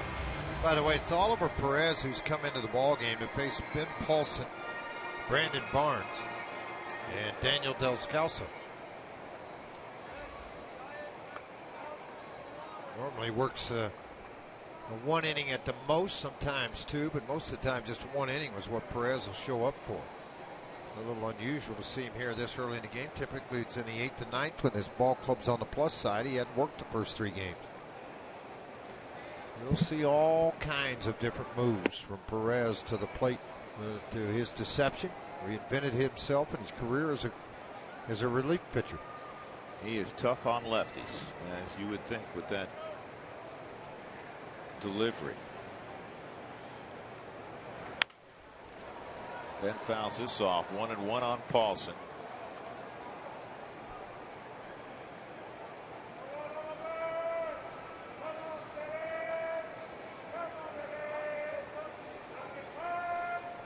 Oliver has struck out 1,325 hitters in his career, which is third most by a Mexican-born pitcher.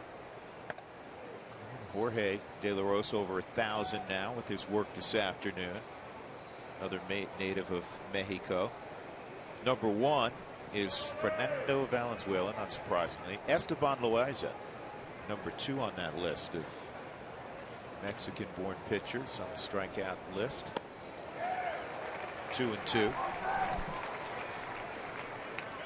Well, I remember we've talked about it before when he arrived as a kid with the Padres, how hard he threw. It was really unfair to him too, because all of a sudden the Fernando Mania comparisons came out when he was a young kid with San Diego. He gets a strikeout on Paulson, first out of the inning. McHenry remains at first as Brandon Barnes will take his turn.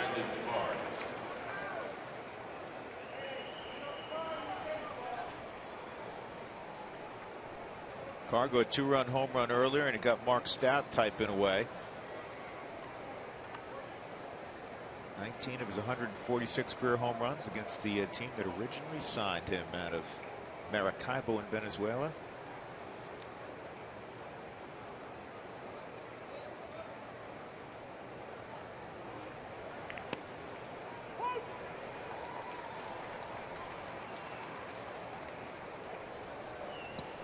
Barnesy a 1-6-3 double play and floater to first. He's 0 for 2.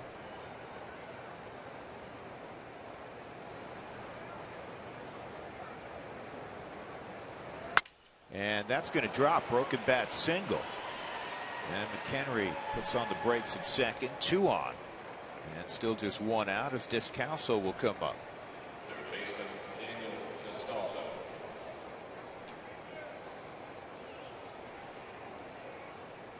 Be sure to check out the Great Clips charity cuts on July 22nd. Stop by the Great Clips kiosk near the right field in the right field area for a free haircut from a Great Clips stylist, and all donations going to Colorado Rockies charities.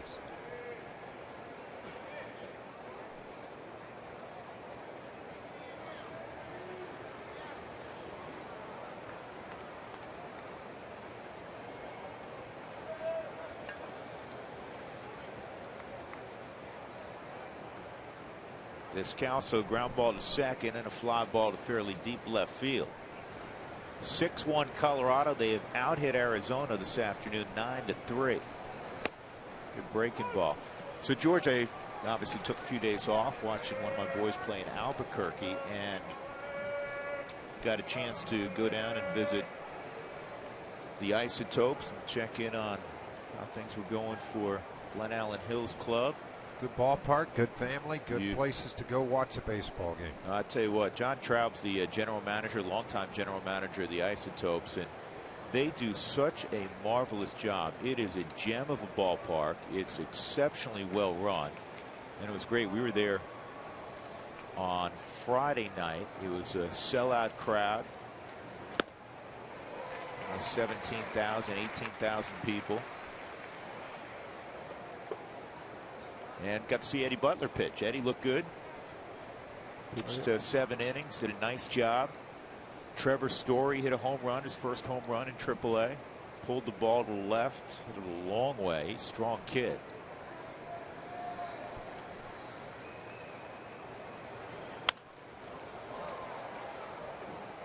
Roger Bernardino last night wasn't there last night. They had gone on the road, but he had a couple home runs last night.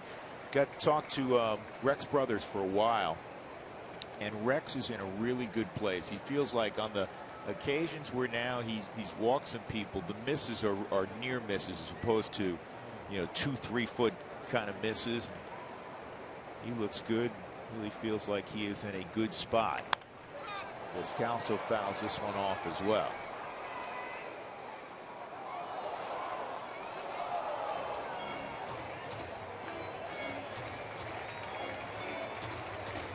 kid, Glenn Allen Hill. G. Hill has the real nice, comfortable chair in his office. I said, "Is this the couch?" Because you know how G. Hill can be part-time psychologist, and he's really good with the young kids. And he said, "Yep, they come sit on that chair." How long were you in the chair? 15 minutes.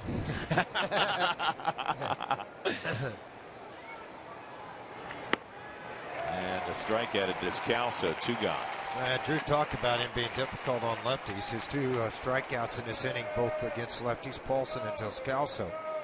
He's also going to get another lefty in Jorge De La Rosa.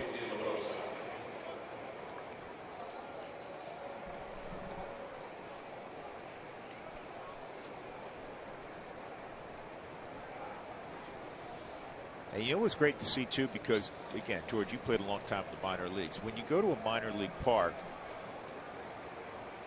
obviously all the teams have a team they're affiliated with, but that doesn't necessarily mean in those communities they're big fans of the parent club. What you do see now in Albuquerque is a whole lot of purple, a lot of Rockies fans who are, live down that way. They follow the Isotopes, but they're also following the team that's less than 6 hours up the road. That's been a good marriage so far, just as it has been in Boise, with the ball club moving from Tri-City to Boise, New Britain, right outside of Bristol, Connecticut. That ball club has played well the first half. And every time we come down here, we always make mention of this. There's always a ton of Rockies fans when we are in Arizona. I think that might be part of the, is that part of the De La Rosa clan? I'm not sure. I'm not sure. 0-2. They got really good seats. They got really good seats. Taylor's got the Twins. They're not that old yet.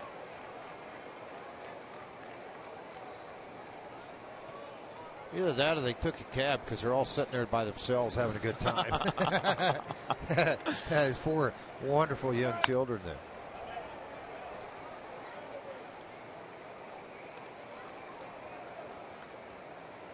Taylor's battling tough against Oliver Perez. He's fixing to get the Snapdragon coming right now.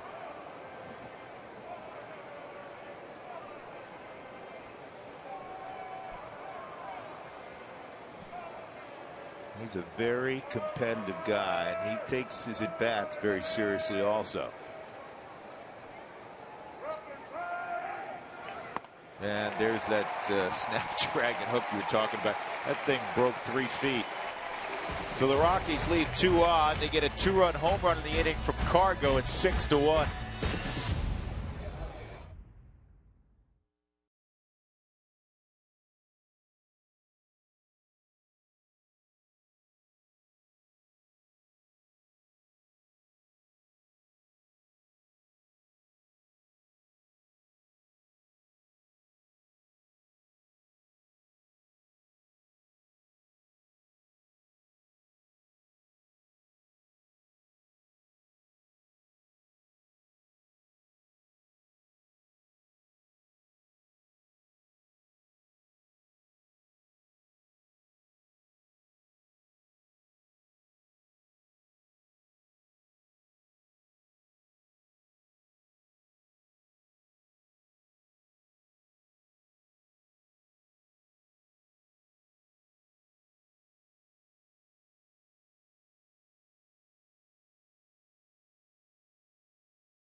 The fun sounds and music you could imagine right here at Chase Field. His name is Bobby Freeman, and he's the organist that's been with the club since the very beginning of the organization.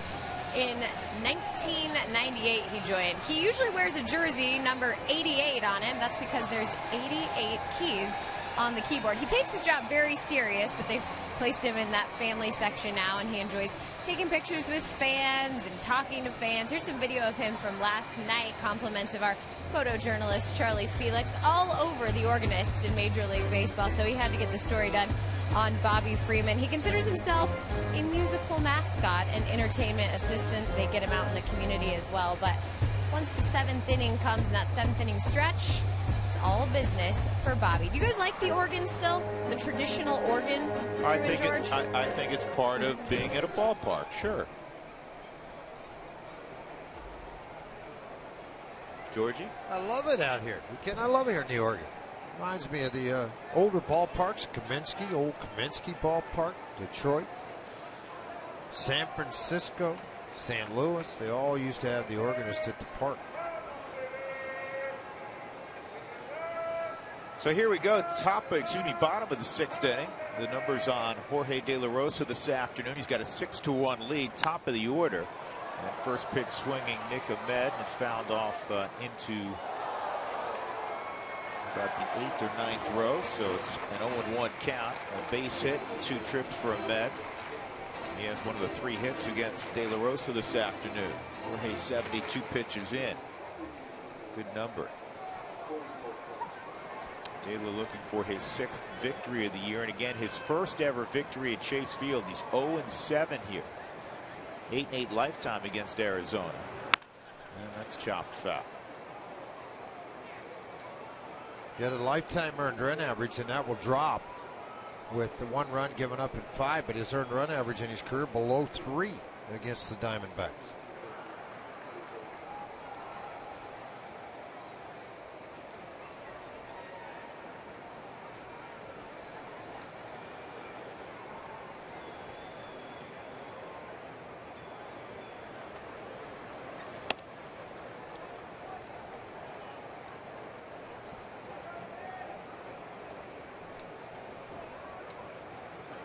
Ball, 2 strikes.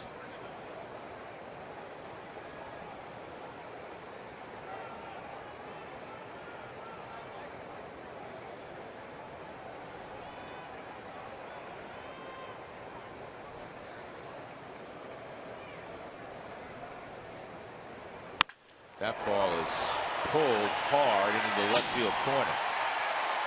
Yeah, it hit that chain link fence area, and that's where it just dies against there. Ahmed had thoughts, but he'll end up at second with his club down 5 runs here in the bottom of the 6th. Leadoff double for Nick Ahmed.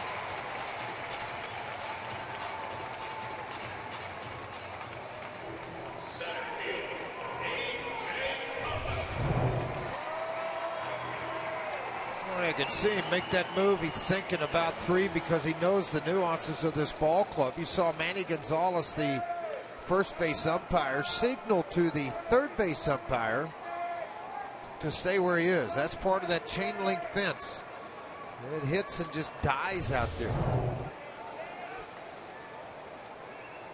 A.J. Pollock is 0 for 2. Including hitting into a 6-4-3 double play his last time up. His last start out, he threw 104 pitches. He's been over 104 times this year. He's at 75 right now.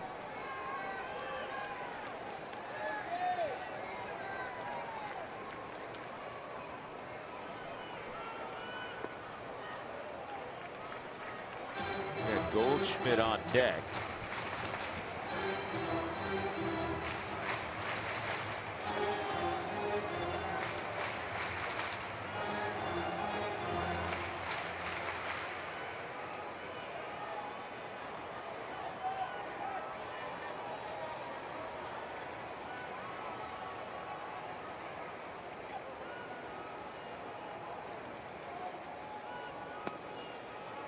Changeups off the plate. It's 2-0.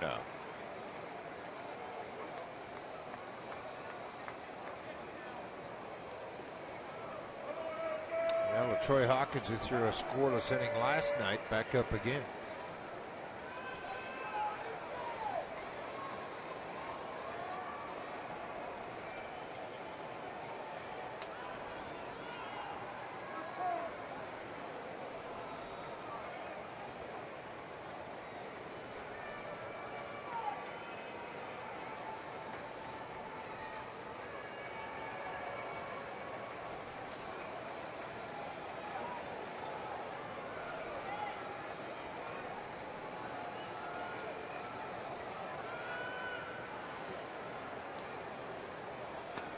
Good pitch, off speed, in there, 2-1.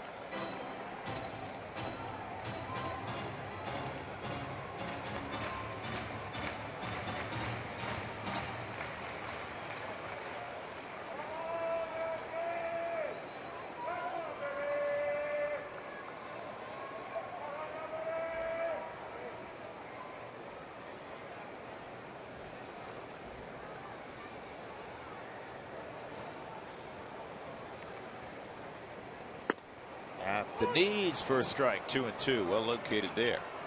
His fastball today has not been the typical 94, 95 from De La Rosa. It's been more in the 89 to 92 range, but it's the placement that's been so well. Done a good job with that.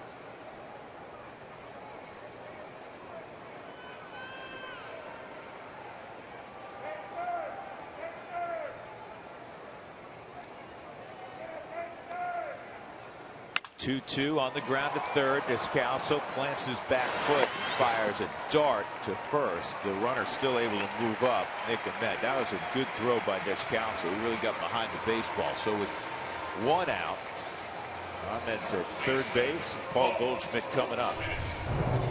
A really good play. It's down the line. The ball's going to break inside to the right-handed hitting Pollock. So a good two-step move by Descalso. The strong throw over to Paulson, and Paulson did the right thing. Just eat the baseball. No reason to try to make a play on Ahmed at third base and have the ball get away from him.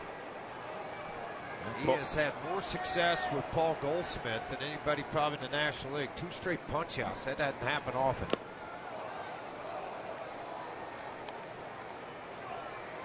And Goldschmidt hasn't gotten one in play against De La Rosa in the ball game.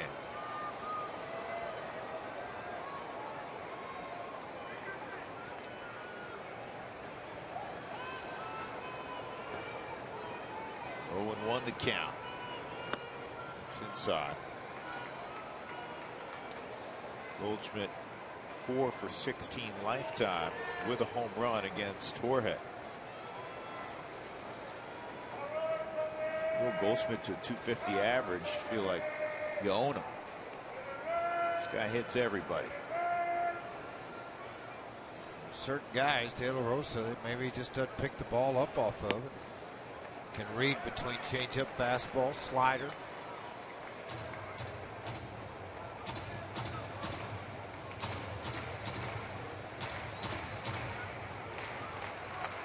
He's hitting .388 against southpaws this year. That's the 3rd best average in the National League.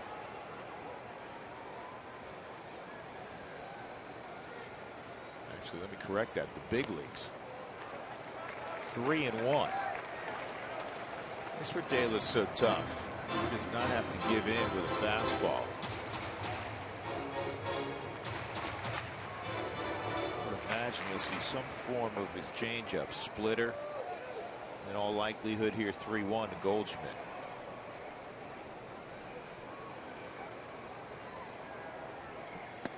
And he misses with it, and it's ball 4. So Goldschmidt goes to first, and that'll bring up Yasmani Tomas, who has hit it hard twice against De La Rosa.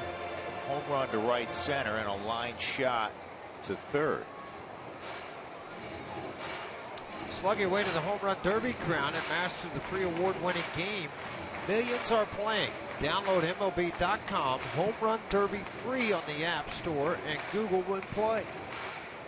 Just looking down into the Rockies dugout. Walt Weiss, a pretty strong conversation going on with Keith Duggar. And that's more about, I'm sure, the finger and how it's feeling with Jorge De La Rosa.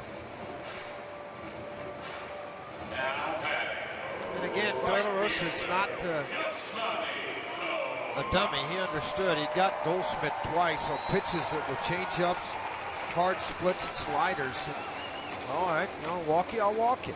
You know what? Hopefully Tomas hits into a double play. He has lined out to third and a home run to right center.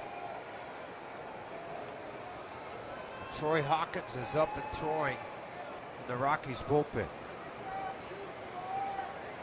Tomas, 72 hits, 3rd among Major League rookies in that department. He takes ball 1.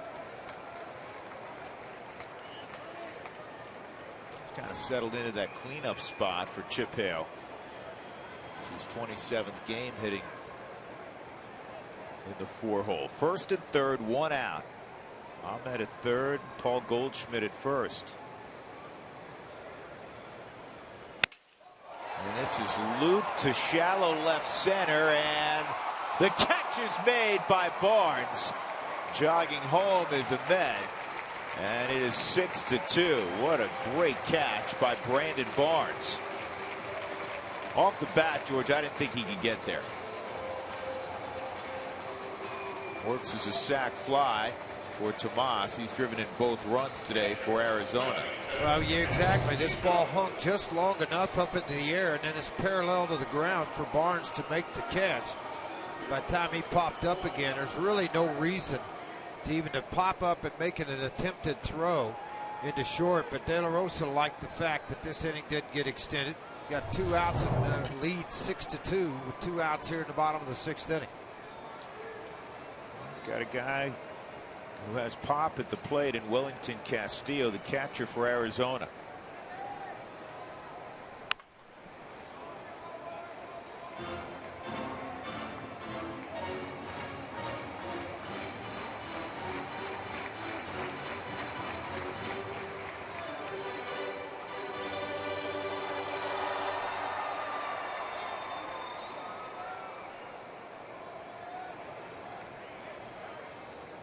With a win today, Jorge will win his 90th game in his big league career.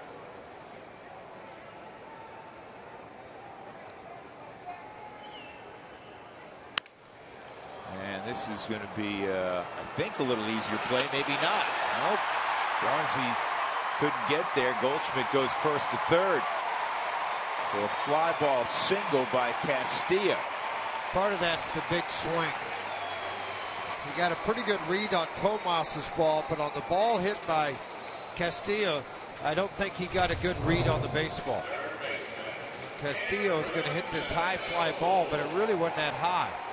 And it died quick. Barnes able to get a hold of it, tried to snap throw over to third base to get Goldschmidt. Tough play because you're trying to read the swing and the sound and react and catch the baseball. So Jorge will have to reset his focus on Aaron Hill. He's gotten him twice, a fly ball to center field and a strikeout.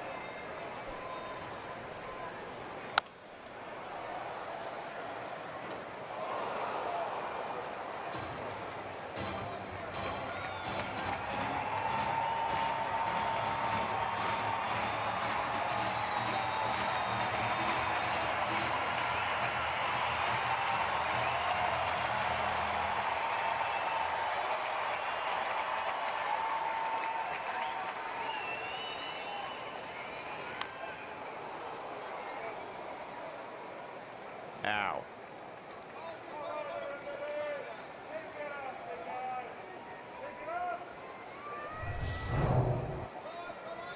That never feels good. Slider biting in on the inside. Did they get him twice? Right leg, left leg? Oh, yeah. Got the knee and then they got the front foot. But it's the knee that's hurting right now. I've never seen that before. Have you ever seen that? No. Well, once again, come to the park, see something you hadn't seen before, right? Happens all the time. It's crazy. I guess he's all right. He's going to go ahead and swing the bat. Both legs in that ice tub later on. 2-strike count on Hill. Ooh, he almost painted on the outside corner, just off. It's 1-2. Yeah, I thought that's a pretty good pitch. We'll look on the forward strike zone to see where it is. Just off of the plate, but not enough to be taken. I'm surprised he didn't swing at it. 1-2 for De La Rosa, making his appearance here in Arizona, looking for his first victory at Chase Field. 2-2. It's a good June for Jorge. He went 4-1 with a .316 in the month of June.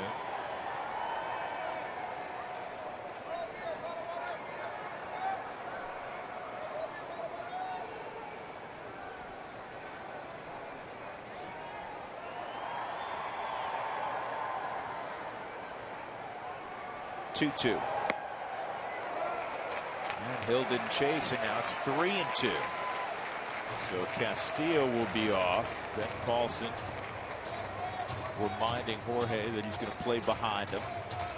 Middle infielders, left side infielders have to remember they're going to have to go across the diamond on a ground ball here.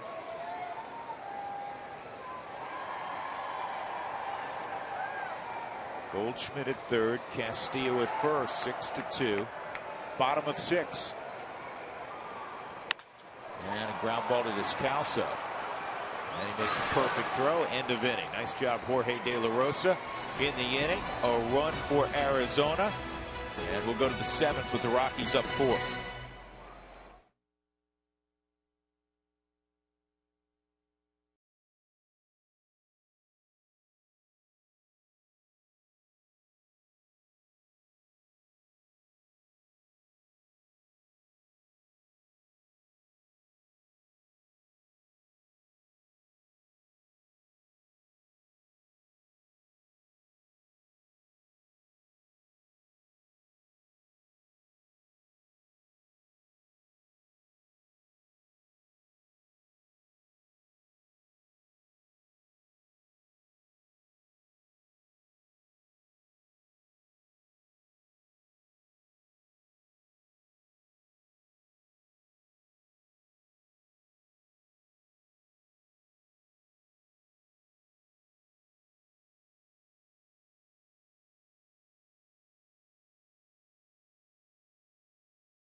It's the new black pepper cheeseburger today, only at Jack in the Box.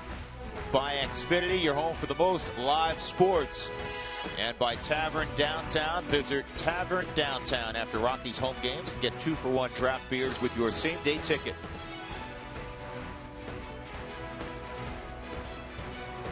The beautiful sights in the state of Arizona. Line score on this one, 6 runs on 9 hits for the Rockies, 2 runs on 5 hits, no errors for either team. As the Diamondbacks trail the Rockies by 4 in their home yard, and the Rockies led the top of the order in the 7th. Oliver Perez remains in the ball game.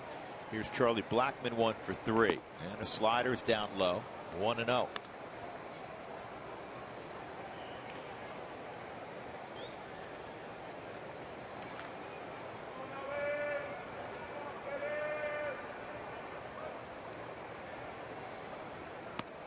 That slider is called a ball and no swing as they checked it out at third with Paul Schreiber.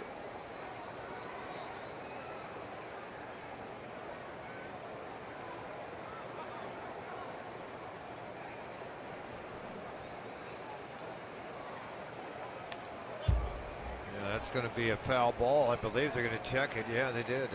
I thought I heard foul ball. Maybe it was something caught a shin guard or not, but they did call it a strike.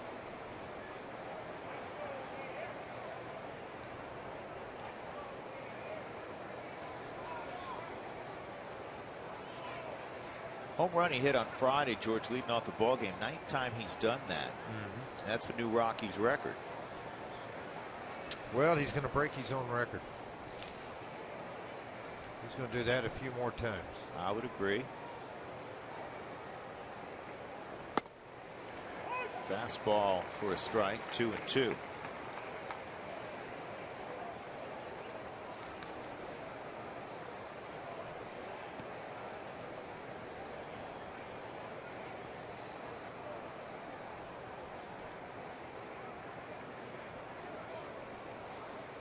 Luis Tion from the left side, huh? That's him. He does that a little bit of everything now. Not surprising. That's how he's operating. Rockies have a 6-2 lead, 3-run home run in the first from Troy Tulowitzki. A 2-run 6th inning home run from Carlos Gonzalez. And this is chopped right back to Oliver.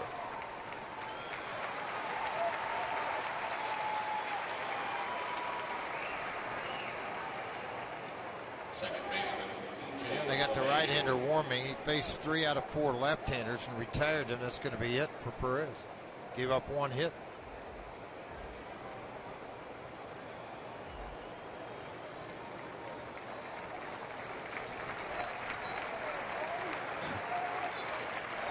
Got a lot of energy coming on the field, a lot of energy going off the field.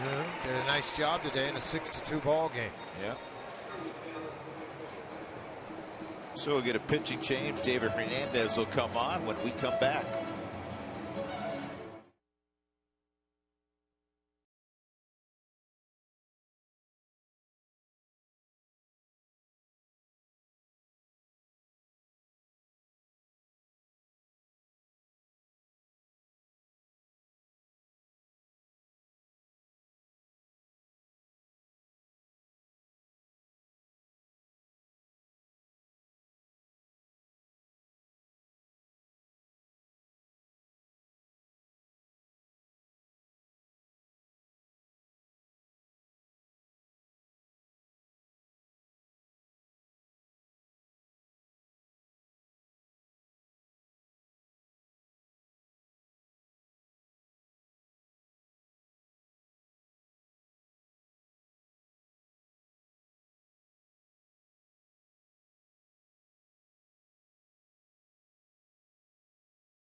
Mayhew is ready to go, as is David Hernandez. And a hard-throwing right-hander's coming back. As he had Tommy John surgery also. His velocity is back up again, but he's been roughed up somewhat in the 9 games he's appeared in here. 0-1 so far. And DJ fires at the first pitch. Long fly ball down that right field line and goes foul and out of play.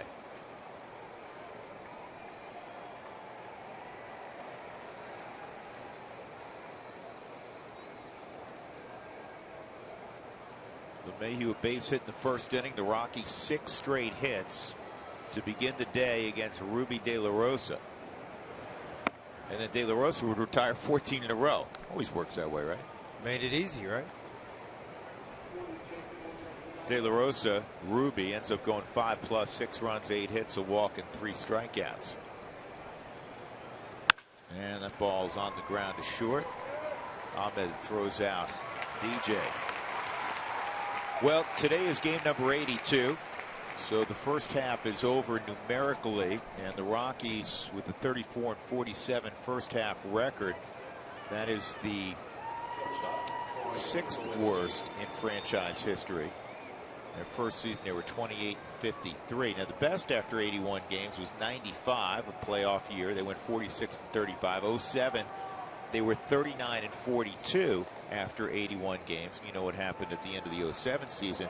In 09, when they would go on to win 92 games, they were 42-39 at the 81 game mark, which is 4th best in franchise history.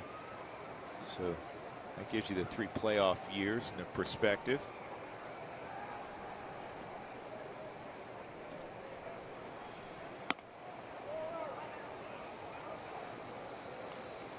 Tulo, a 3-run home run, fly ball to right field, and a sharp single to right. 1 ball, 1 strike on Troy. Average up to 324 outside.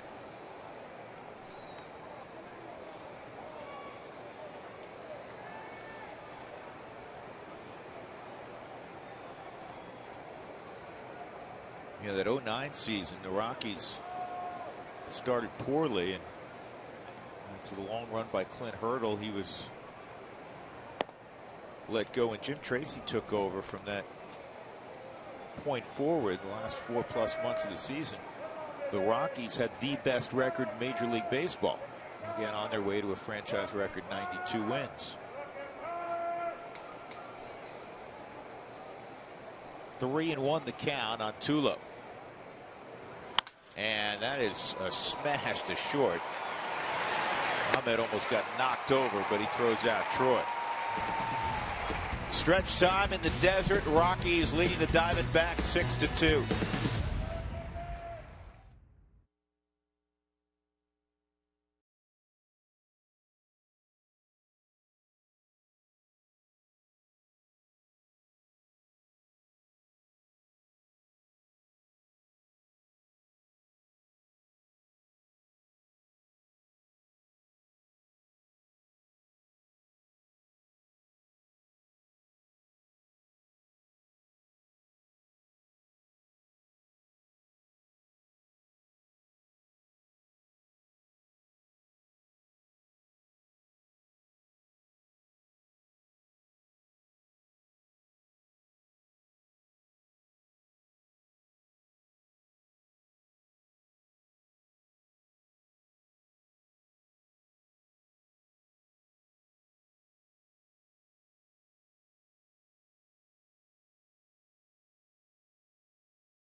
With George Frazier and Jenny Cavnar, I'm Drew Goodman.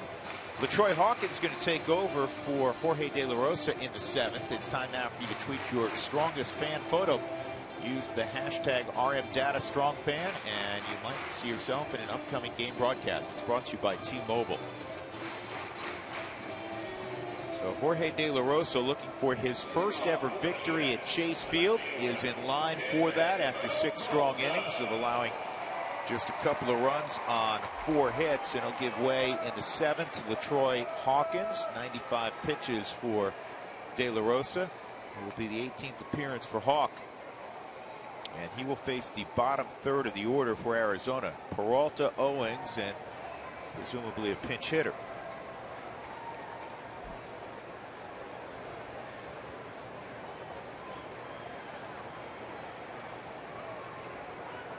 Couple walks, 6 strikeouts as well for Jorge. He continues to pitch well. He continues to be a guy that he's always been for the Rockies, that you count on getting a quality outing virtually every time he takes the baseball. Rockies trying to snap a 4-game losing streak. Hawk ahead of Peralta, 1 strike. Set up on the inside corner, and that's fouled off. It's a 2-strike count. Peralta a double and a strikeout this afternoon.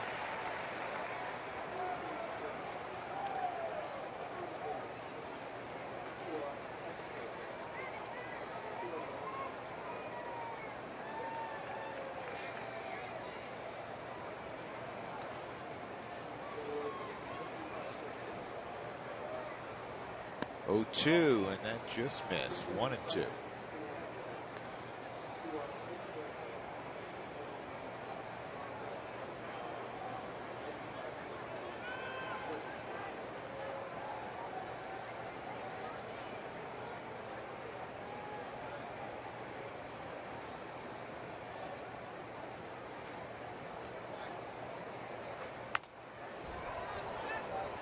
And it remains 1-2. D-backs again in search of getting to 500 for the 12th time this year since they were 8-8. And each time they've been in such a situation, they've lost. 0-11. The Rockies have them down by 4 here in the bottom of the 7th. Another 1-2 to Peralta. Where's that? Strike 3 at the knees. Jim Reynolds says you got to go. Peralta caught looking for the 2nd time this afternoon. That'll bring up Chris Owings. It'll also take us to our Jimmy John's delivery of the game. And it's the work of Jorge De La Rosa. Staked to an early 4-0 lead. He got a strikeout against Paul Goldschmidt. One of 2 times he'd strike out Goldschmidt. That was career strikeout number 1,000. He has that baseball as a keepsake. One point he struck out 4 in a row. George, the easiest way to describe it, he was Jorge today. He was Jorge today, and hopefully they walk out here with a W, looking at the finger as he walked off. He pitched very, very well, made pitches when he needed to, and he turned it over to the other veteran, LaTroy Hawkins, with a 6-2 lead. Chris Owings, a ground ball to 3rd and a strikeout.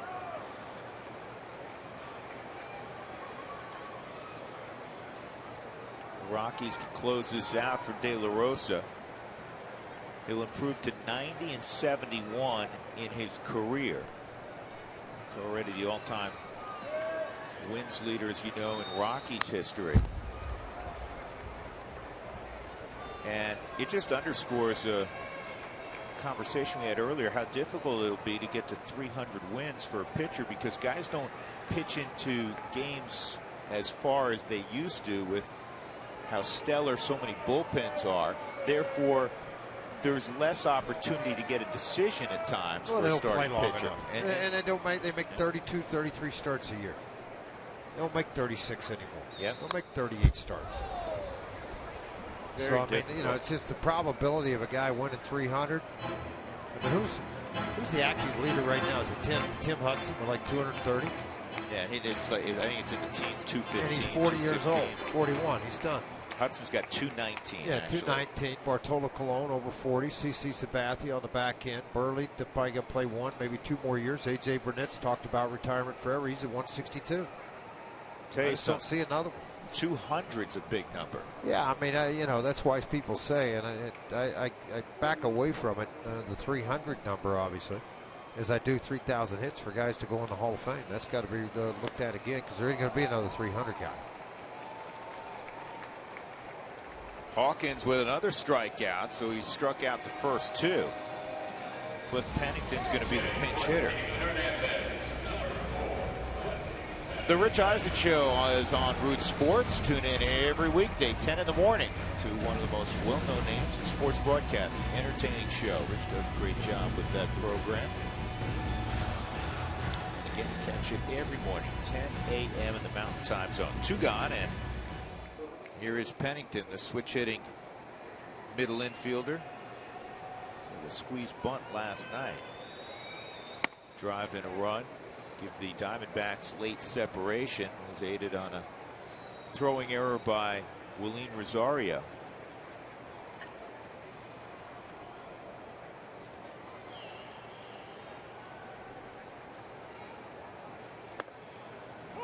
One ball, 1 strike. Good change up at 83. And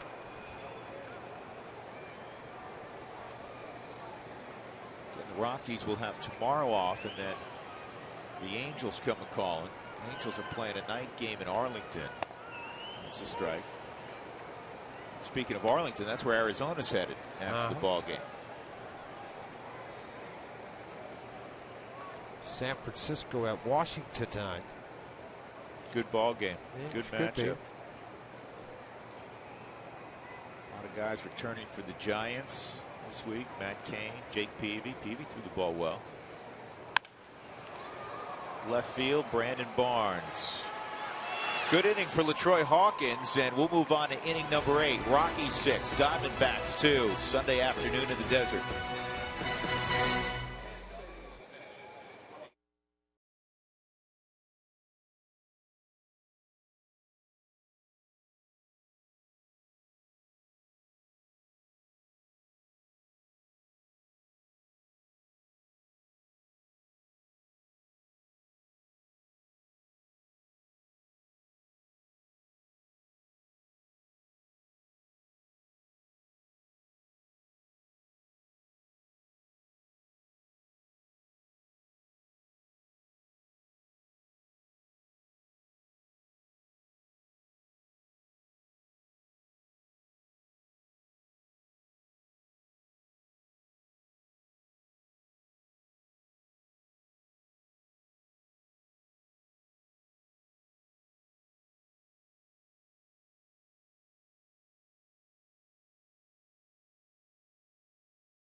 Troy Tulowitzki 3-run home run in the first. Jorge De La Rosa 6 strong innings, including striking out 6. He's over 1,000 career punch-outs. And Cargo a 2-run home run. He went opposite field in the 6th inning. And you add it all up, it's been a good day so far for the Rockies. Speaking of Carlos Gonzalez, he is going to lead things off against Andrew Chafin here in the 8th inning. Chafin's kind of been a good luck charm this year. Put him in a ball game, they come from behind. 5-0, 3.05 and 41 in the 3rd innings. 29 strikeouts, 12 walks. Left-handers, difficult time. Right-handers, not particularly having a lot of success at 245.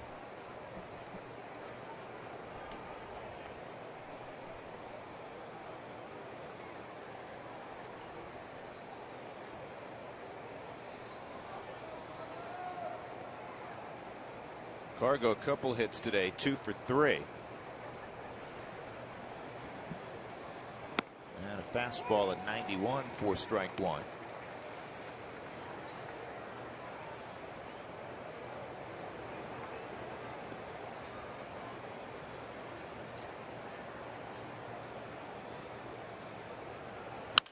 And that ball's a base hit through the right side, through that 3-person right side. Cargo hit it hard, and he has a 3-hit ball game.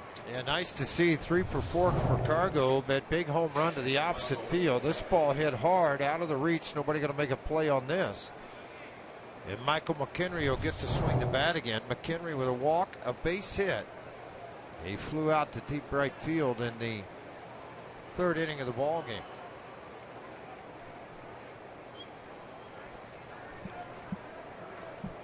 The other night, Chafin pitched against the Rockies and really had a little bit of good luck because he had a line drive double play to get him out of the inning when the Rockies were about to put on the score a lot of runs, and ended up not happening.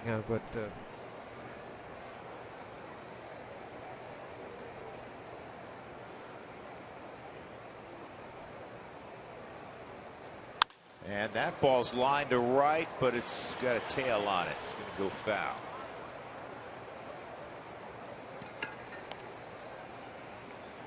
Scott Oberg getting hot down in the Rockies bullpen. He'll more than likely come on to pitch the 8th inning. Boone Logan was up a second ago, and I think you will see John Axford with tomorrow off.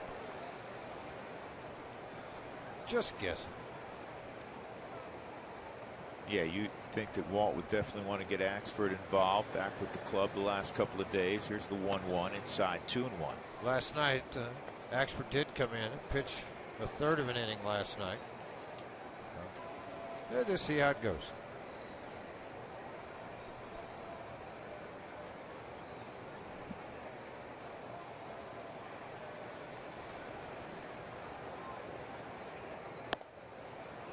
Two and two on McHenry. Mack is making his 23rd start behind the plate today. And the club is 14-8 when he starts behind the dish. Nobody out. Cargo at first after singling.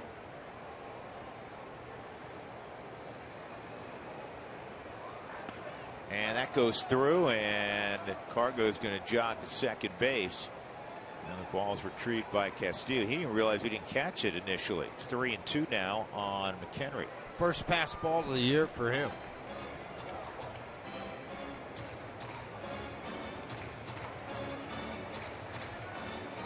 The Rockies can tack on.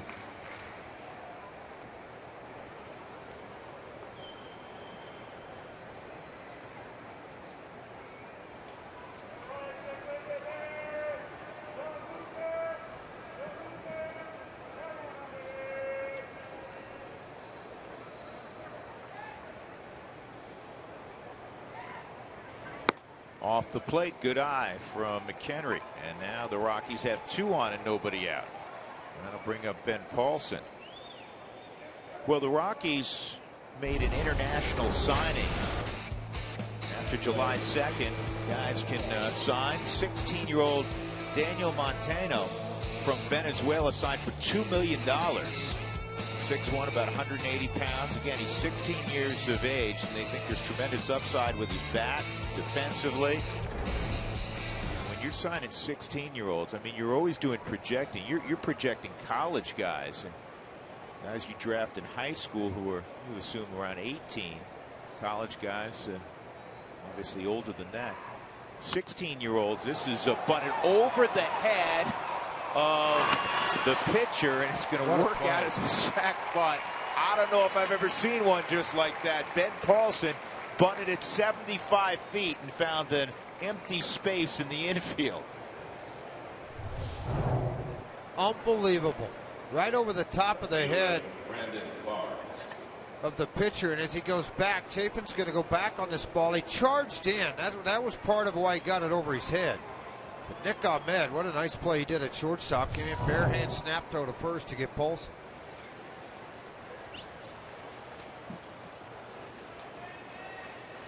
Well, Ben probably not asked to bunt a whole lot in his career. He's been more of a power hitting, first baseman. Probably never in college. Yeah.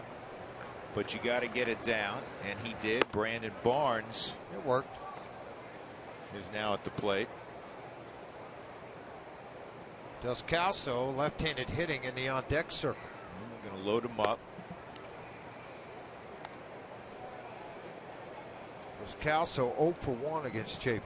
Yeah, one more note on Montano, and you have to project, and this young man was listed 16th among the top 30 international players available. Well, money's getting so big in the international pool. The last 10 days, you've seen a tremendous amount of trades in baseball to get international money from other teams. And so you can build that pool up and get it what you're supposed to get it on. And I think that's the one thing that, sends the messages of what you're trying to accomplish. And it's not easy. There's no means to going out, signing 16-year-old kids and projecting what you think they might be. It's a hard job. You just hope you're right on it.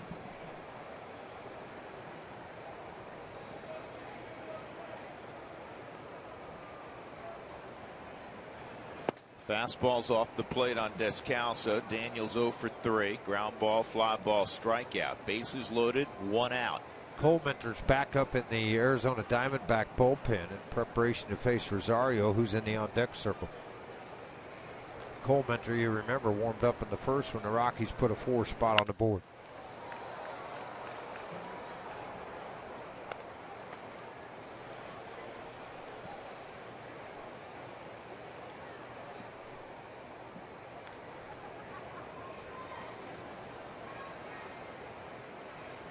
Cargo had a base hit. He's at third. McHenry of Milwaukee's at second. The intentional pass to Barnes. He is at first base. There's the 1-1 on Descalso, trying to get a ball up. Obviously, he doesn't want to hit it on the ground.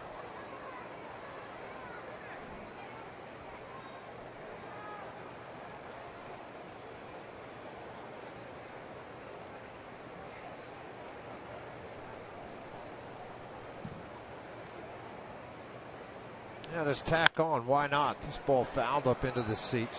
Count stays at 2 balls and 2 strikes with the Rockies and the bases loaded. Colementor, if he does come into the ball game facing Rosario, you're going to see an awkward delivery. Nolan Arenado with the bat also in the dugout.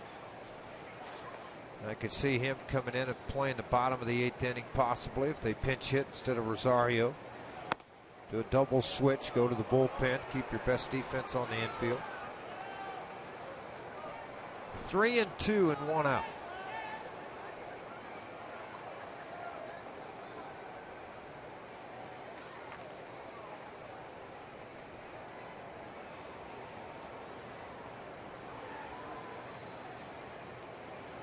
Pitch from Chafin, probably fastball. Just get tuned up and get ready. Fights this off on a high heater up and out of the strike zone.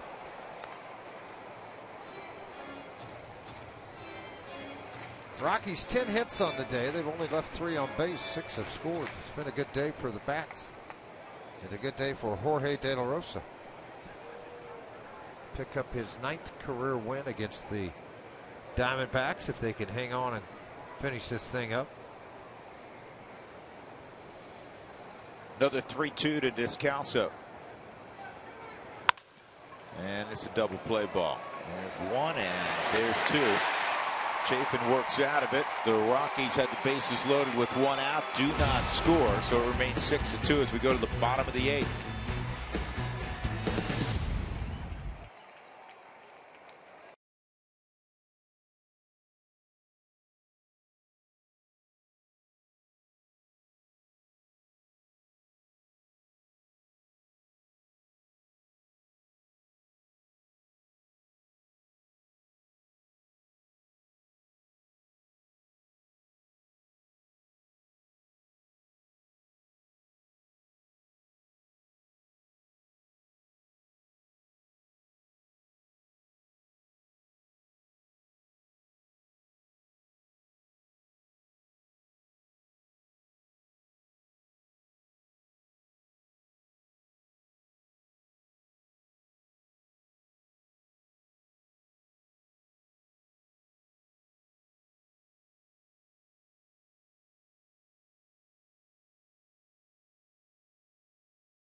Into second base on Tulowitzki and DJ LeMahieu on numerous times. Well, this double play, guess who went in hard into second base this time? It was Brandon Barnes that went up, hooked the feet of Nick Ahmad, flipped him over. They were able to turn the double play, but Ahmad went down on the play, and a good hard play by Brandon Barnes to try to prevent the double play. Playing the game the right way.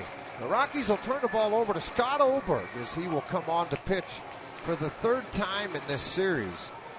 33rd appearance for Scott, a 2-1 overall record in 30 2/3. He struck out 20 and has walked 12. He'll get the top of the order of the Diamondbacks. Ahmed, Pollock, and Goldschmidt. 3 right-handers in a row.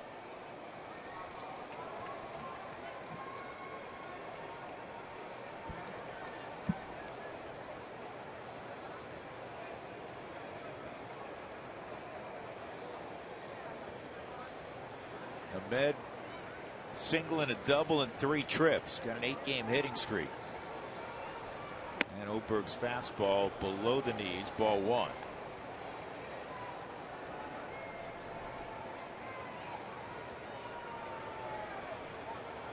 Remember our fun fact earlier? I forgot to add this. With Headley, Chase Headley out of Fountain Fort Carson, hitting his 100th home run recently. In the Yankees, not all in a Yankees uniform, most of them in a Padre uniform, but first native Coloradan to reach 100 home runs. And Paul Goldschmidt, native of Delaware, first young man from Delaware to reach 100 home runs. Only 3 states do not have a guy in the history of the game. Alaska, Maine, and Rhode Island. It was Alaska, Maine, and New Hampshire. New Hampshire. There you go. And so we were talking about Alaska. Did you know Curt Schilling, he didn't hit 100 home runs, obviously. Curt Schilling, born in Alaska. He gave up 100, but he won a lot of ball games. 3-1 right now. He's from Alaska. Sean Chacon, former Colorado Rocky. Sean, born in Alaska. But the all-time home run leader, Josh Phelps, played for a lot of teams. I think he finished his career in 08. 64 home runs. A guy born in Alaska, 3-2. There you go. So we normally put Dougie to work, but it's Susan Strand doing all this work today. So Susan, I'm going to ask you on the air, tell us the all-time leading home run hitter from the state of Maine and state of New Hampshire. Stop it. This ball is clubbed to right center field, and Charlie's going to get there. Boy, he gets good jumps, doesn't he? Yes, he does. It's all about read, positioning, knowing your players, and pitchers making the pitches they need to. Rockies fans, the new Stars and Stripes caps and jersey are at the local dugout stores right now. Rockies dugout stores are the place for all things Rockies and the best selection of Rockies merchandise and a chance to purchase tickets. Rockies.com /dugout stores. 303-832-TEAM. 303-832-8326. Now I'm thinking, George, you're from Oklahoma. Got to be able. Well, I'm from Missouri, but I grew up in Missouri, but I went to. Well, I was only 1, and we moved to Missouri. But that makes 55. But it counts, though. Well, okay. Right. I know you lived in Springfield growing up. Mostly, till I left to go to college. Yes. And now, of course, you make your home in Tulsa. But all-time home run leader for a native Oklahoman. That should be easy, right? Mickey Mantle. It's got to be Mickey, right? I would think so. Now, with Johnny Bench, he didn't have as many home runs. Johnny Bench is from Oklahoma, right? Yes, born he in is. Born in Oklahoma. Cliff Mapes, who played center field till Mickey Mantle came along. How about that? He wore Mickey's number. Here's actually a picture. Robert Taylor, baseball collector, lives in Tulsa. Fans have heard me talk about it. This ball going to slice down in the corner for A.J. Pollock. It'll get caught off by Cargo. Oh, I love it. Get there, ball. Now, golly, cut off by DJ. Nice play. How about that play? That was a great play that nobody will ever see because it was a double for Pollock. But I'm telling you what, Cargo did everything in his power to almost nail a guy who could really run, in A.J. Pollock. Watch this sliding stop. 6-2 ball game. Grass gets torn to pieces in the right field line, but he comes up firing. Now that throws offline, so I see why it's cut off. But from up here, it didn't appear to be offline coming in. That's a big divot he left out there. Yeah, just a little bit. They're going to need more than just sand to fix that. Do you remember when this facility first opened? The outfielders would complain. I mean, it's hot down here. The roof's closed. It's hard on the grounds crew to grow the grass. And whenever a guy would slide, you'd see divots like that all the time. Well, they came in now. What they've done now is, that's huge. But the They had a difficult time getting grass to grow, so they used to use the ultraviolet lights all the time. Paul Goldschmidt is so adored, well, he should be in this town, that a strike one borderline call draws boos because the crowd thought that Paul got a raw deal. Slider misses, 1-1. Well, the other night they had a replay on, I believe it was, Pollock sliding into second. And they called him safe, and then the replay crew in New York called him out. But they booed the 4 umpires here. They didn't understand that call came out of New York, not here. Good slider. And it's 1-2 on Goldschmidt. I'd love to see, and I hope he strikes out. When was the last time he had a 3 strikeout game in the big leagues? Good luck finding that one. You know what? The Rockies, earlier this year. Was it? A game against the Rockies, he struck out. I want to say he struck out 4 times. Here's the 1-2, and he lines this one to right field for a base hit. This will get a run home. In fact, he's going to go to the wall. Goldschmidt is going to have a double. I was just about to say he is one of the game's best 2-strike hitters, and Scott Oberg's slider got way too much of the plate against a guy of his ability. 19th double for Goldschmidt at 6-3. 67 RBIs now for Paul Goldschmidt. Sliced into right field. That's a nasty pitch. That ball's down around his ankles. Of course, we saw him do this last night on a low pitch. And he gets his hands to that ball in a hurry, and it goes into the gap. So you have 1 out and a visit from Steve Foster. By the way, here's another good look at this thing. Watch how he just drops this down. All right, Drew, you wanted answers. I'm going to give them to you, okay? On home runs from states. Phil Plantier hit 91. He was from New Hampshire. And from Maine, Dale Bissonette hit 66 from Maine. Just so you know. So Dale Bissonette was 66, most from Maine. Right. Phil Plantier hit 91. He was from New Hampshire. Let's see the New Hampshire list now, guys. Joe Lefevre. Phil Plantier.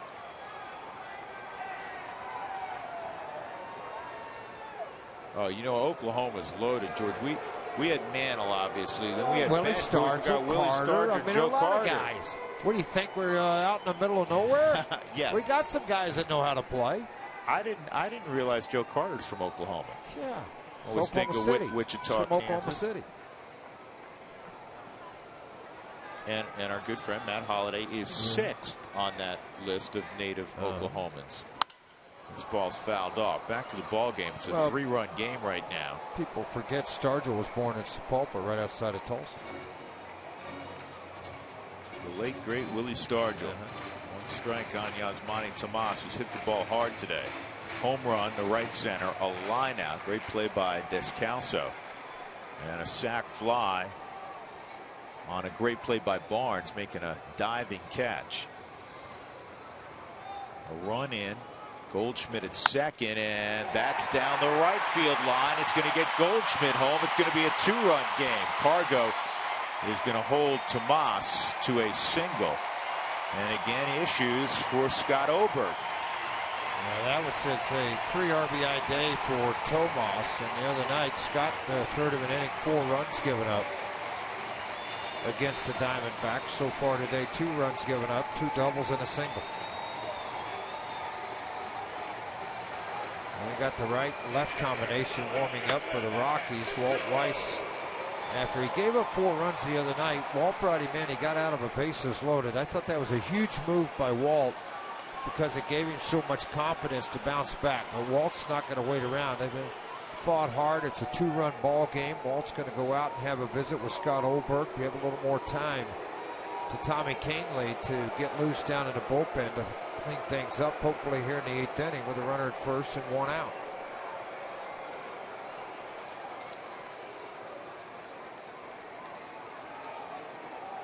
Now, Tomas, who goes to the opposite field so well, Did it right there, but listen, let's be honest. The last 3 balls hit very hard. Well, I'm going to be honest for Scott Olberg too.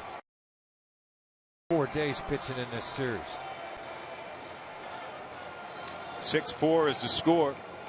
1 out in the 8th inning.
For Steve Foster, working with his young reliever, Scott Oberg.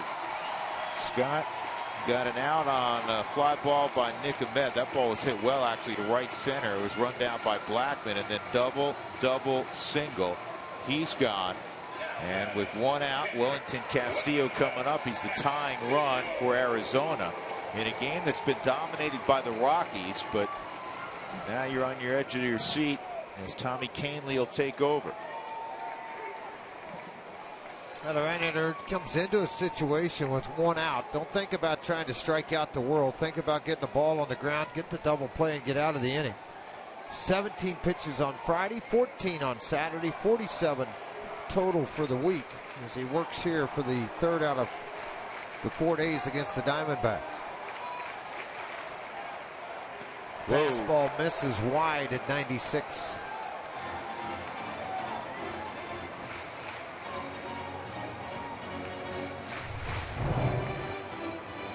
A nice block here. Skip did he do? That's right. Right off the backhand for McKinnon. This ball game got serious in a hurry, folks. It's a 2-run game. 1 out in the 8th. Expect John Axford to pitch the 9th.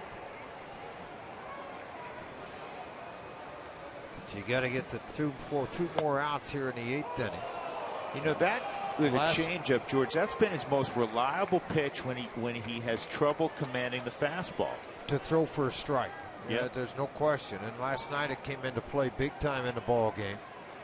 This year, the season, you see the numbers on Castilla, a couple home runs, 10 RBIs, 268 with runners in scoring position. Dangerous bat. He has a lot of pop.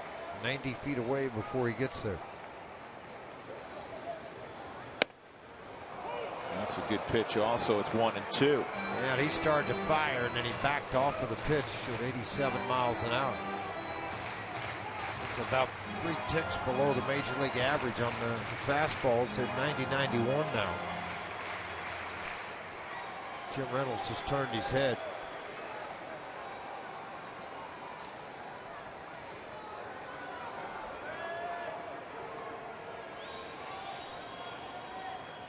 Tomas at first, 1-2 on Castillo. Got him. Boy, another changeup. That thing dropped 6 inches late. And a big strikeout for the 2nd out in the bottom of the 8th inning. And then why not? Let's go right at it again. There was movement on the backside of that. But the key is he threw it for a strike. That was a great view of how much that ball dropped late. And now Aaron Hill, who's 0 for 3. Has victimized the Rockies many times through the years. Tough out. Change up again for a strike. I mean, it's not like you can sit on it, George. The guy throws 98. You got to be prepared to be able to handle the velocity, and then he's thrown this at you 3 straight times, and it's been pretty good. Do it again. Go ahead. Do it again. He did. Why not? Why not do it? It's like Bruce Sutter with the split finger. You mentioned him earlier today. You knew it was coming, but you couldn't hit it. Goose Gossage with a 98-mile-an-hour fastball. You know it's coming, but you can't hit it.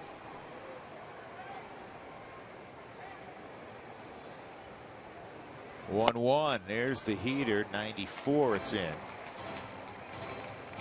2 balls and a strike. Aaron Hill kind of adjusting his eyes there, huh?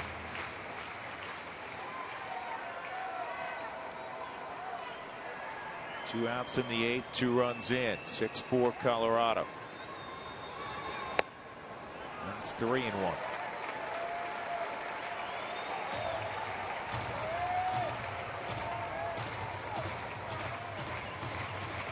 David Peralta is on deck.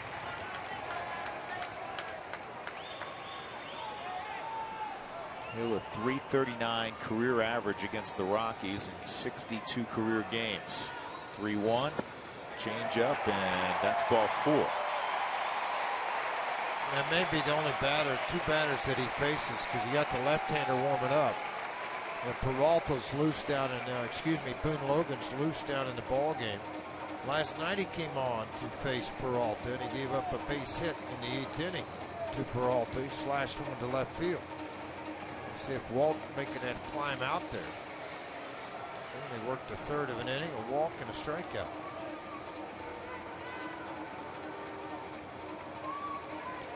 So he'll take the baseball from Canely. Boone Logan will come on. 6-4 Colorado.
Have rallied for a couple of runs in the 8th. They have 2 men on, 2 men out. David Peralta due up, and Boone Logan is going to be asked to retire the left-hander. He's been really good against lefties. Righties have given him an issue, but this is a one-man situation for Logan. Get Peralta, get the Rockies back to the bench, and preserve that 2-run lead. 1 for 4 in his career versus Boone Logan. You see what he's done this year against left-handers. There's not a power number, but there is the average at 268. They're trying to close things down here in the 8th inning against the Diamondbacks in a 6-4 ball game. They've come up with 2 in the 8th. They had 1 in the 6th and 1 in the second. The Rockies 4 in the first, 2 in the sixth, and lead at 6-4. Rockies got 6 terrific innings from Jorge De La Rosa, a dominant 7th inning, a 1-2-3 inning for LaTroy Hawkins, but this inning has been an issue, and that ball, whoa, that's a great block, a tough pitch to block, a 91-mile-an-hour fastball. You're not expecting it in the dirt, and McHenry blocks it. Otherwise, you've got both runners in scoring position, and a base hit ties it up. A misfire by Logan, but again, you got to anticipate as a catcher to change the glove. He got lucky a little bit there. If it's a slider, it's going to shoot away from him. Lucky a good fastball was blocked. There's the slider, and Peralta way out on his front side. It's 1-1.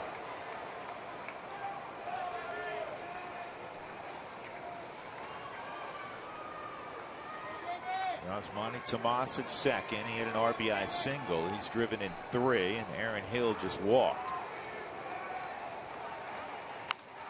Off the end of the bat, and it's a 1-2 count.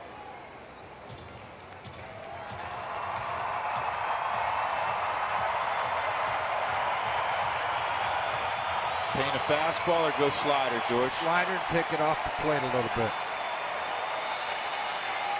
But I want to make sure that it's not a flat slider. I want to get enough tilt to it. You got 4 or 5 down angle, 4 or 5 inch down angle on it, because if you stay flat and he bails, he's got a chance to flip the thing into the outfield in the opposite field.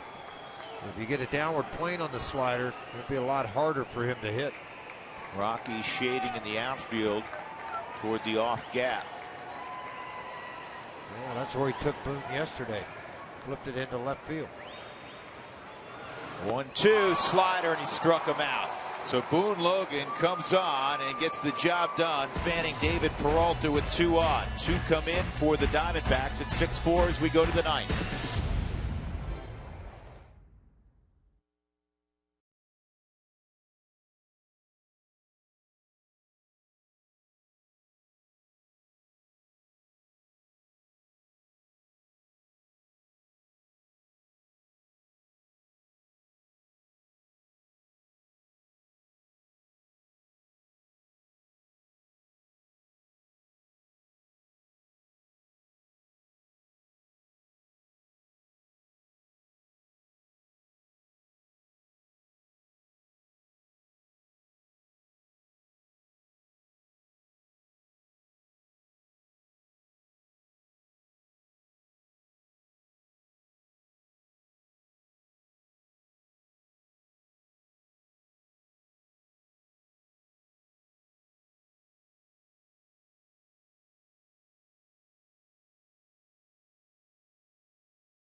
The 9th inning are going to face Josh Colmenter.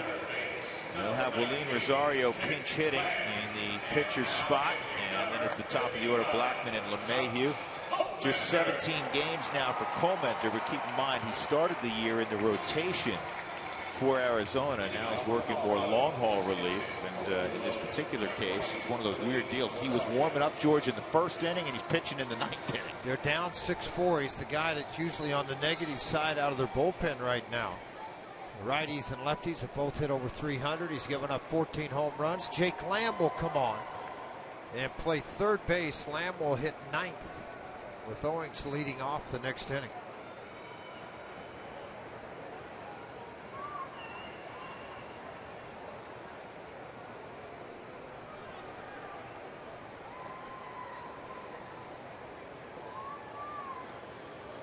So here's the baby bull leading off in the top of the 9th, and changeup's in there for a strike. Now, the nice thing about Cole Mentor, he's just a multi-purpose pitcher. I mean, you can use him for an inning, a third of an inning. He's got an odd delivery. He can eat up 5 or 6 innings in a game for you. Typically doesn't utilize a lot of pitches when he comes into a game. Like this big old bender. Yeah, he's like the Swiss Army knife.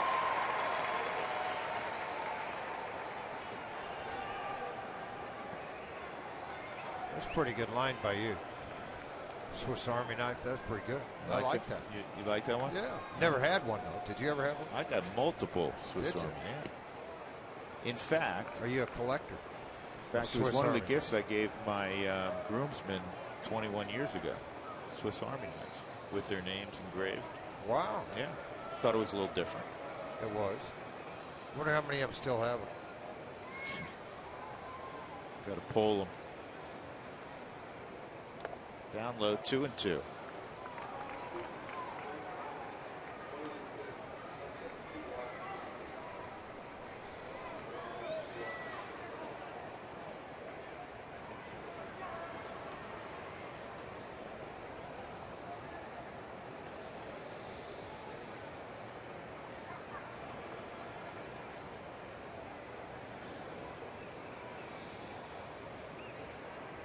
Lane's hit .378 over his last 11 ball games. He's always terrorized Arizona pitching. 2-2.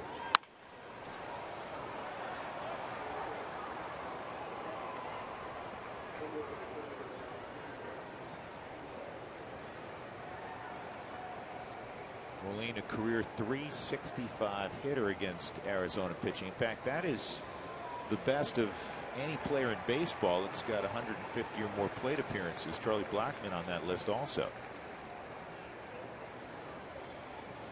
This ball is well hit to center field, and it is run down by Pollock. Wow. Baby Bull out there saying, how'd you catch that?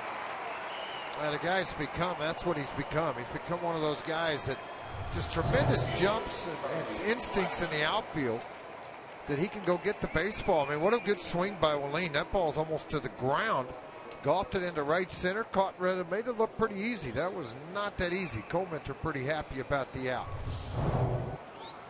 One out, and here's the other guy who wears a Rockies uniform on that list of tormentors of the Diamondbacks pitching staff, Charlie Blackmon. Charlie 1 for 4, singled and scored in that 4-run first inning for the Rockies. And he takes a strike.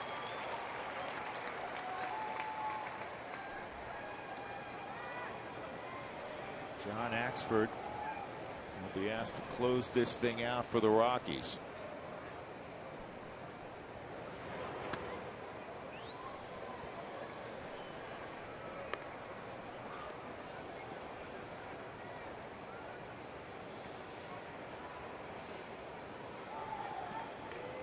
.389 against Coleman for Charlie.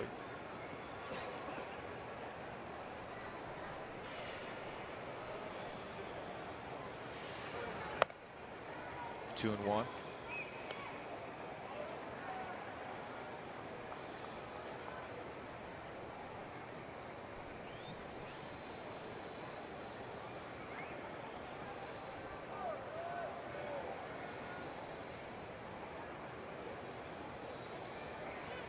This ball's hit a long way right center field, way back and off the wall. Blackmon in a second with a 380-foot double.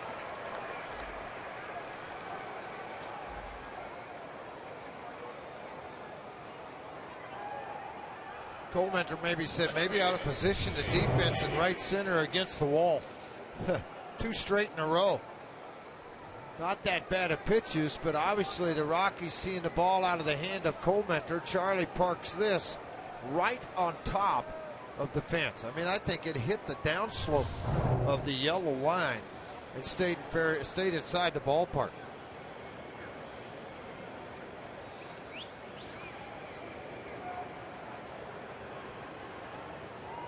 LeMahieu a single back in the first inning. 1 for 4 for DJ.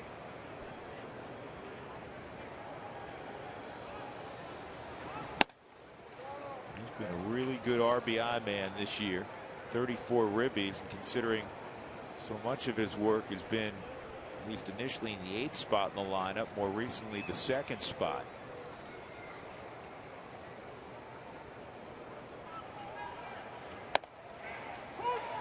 Ball strike, 1 ball, 1 strike.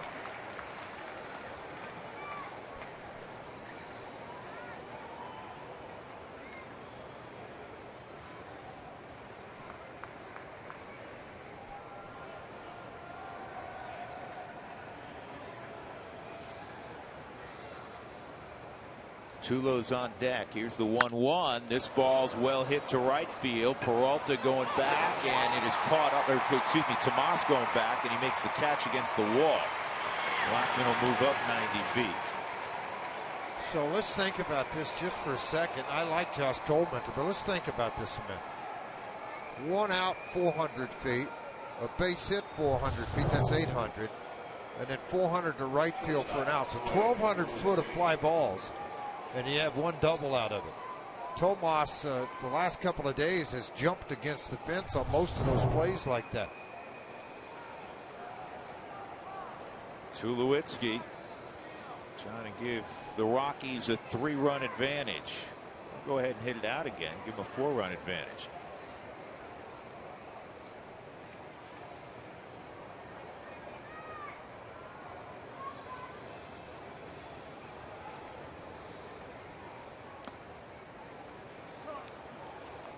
Who Wants Tacos? Fans follow @RootSports_RM on Twitter to receive alerts for the Rockies taco special, and the Rockies score 7 or more runs.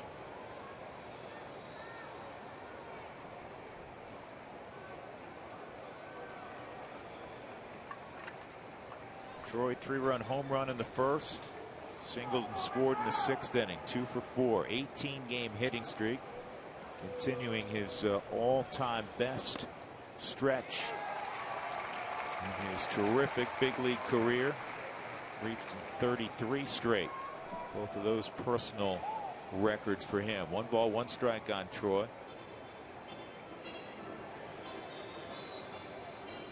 Hey, by the way, if you missed the scouting report, this guy at the plate is really good. When really healthy, really good. Really, really good.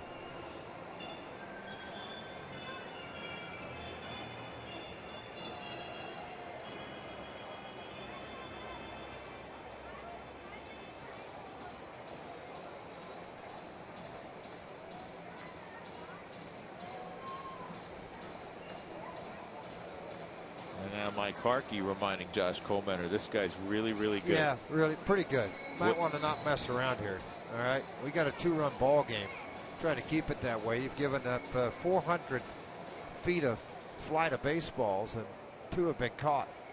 This guy's got a chance. Only 1 person catching. It's going to be the one over the fence. Seen that already once today.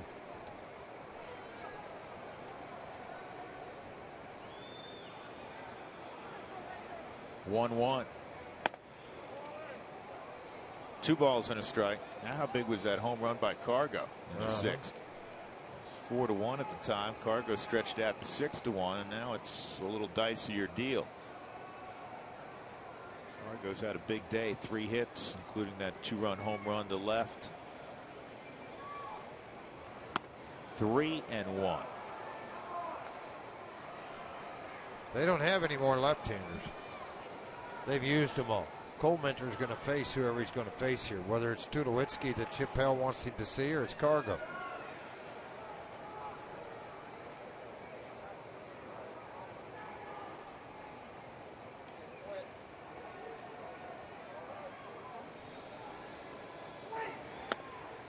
That's a called strike.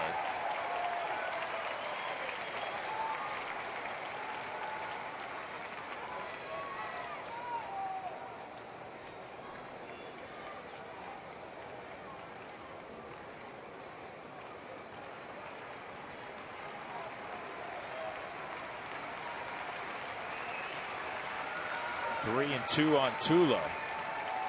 Tell you what, he didn't want any part of Cargo. He's got 6 hits against Goldmentor, and 2 have left the building. I don't think he wants either one of these guys. No, not really. 3-2, and it's popped up, and Colmenter wants it, and he's going to make the catch.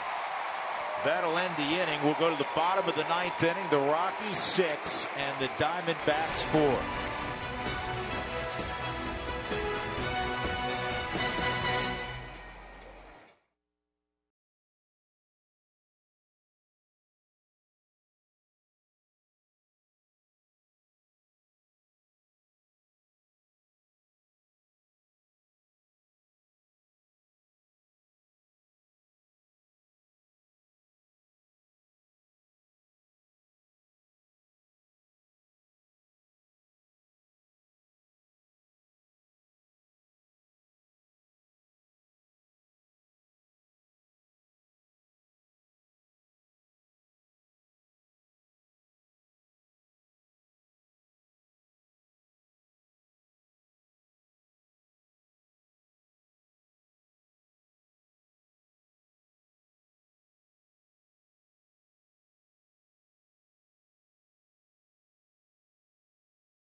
By Southwest Airlines. Book your low fare now at southwest.com. By Mike Shaw Subaru, always our lowest price and sales and service guaranteed. By Jack in the Box, taste the new black pepper cheeseburger today, only at Jack in the Box. And by StubHub, Rockies fans, next time you need great seats, get the StubHub without the surprise fees. Late afternoon in the Valley of the Sun, the Rockies trying to salvage one of 4 against the Diamondbacks. They have a 6-4 lead, and John Axford looking to get the final 3 outs. John is 13 of 14 in save opportunities, and you can see that neither lefties or righties doing much against Big John. Strikeout per inning, that's part of it. 22 2/3, 21 strikeouts. He's walked 10. He doesn't give up many hits. A 238 earned run average. He'll try to close it out to get his 14th save in 15 opportunities. Chris Owings will lead it off. Jake Lamb, who went into third base in the double switch last inning, will bat second, and then Nick Ahmed. Owings 0 for 1 in his career versus Axford.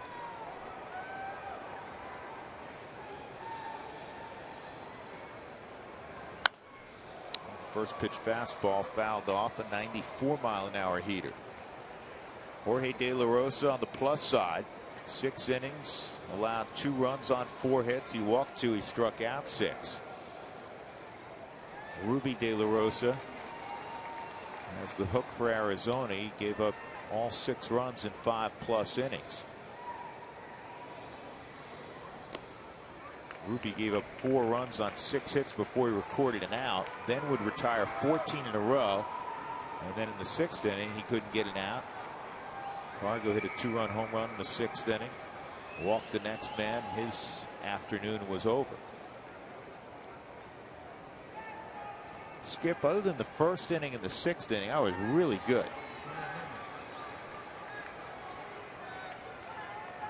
Mm-hmm. 1-1. And it's 1-2. Once again, a day off tomorrow for the Rockies as they return home after this 10-game road trip. The Los Angeles Angels will come a-calling. Angels leading the Rangers 3-1 in the 2nd inning in Arlington. And then the Atlanta Braves will be in town.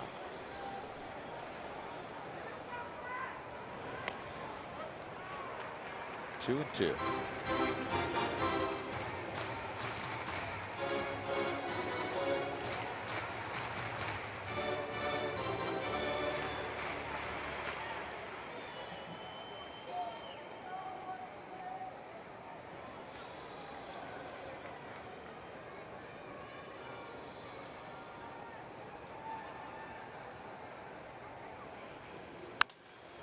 This is in the air toward Carr going right. Easy play. 1 out.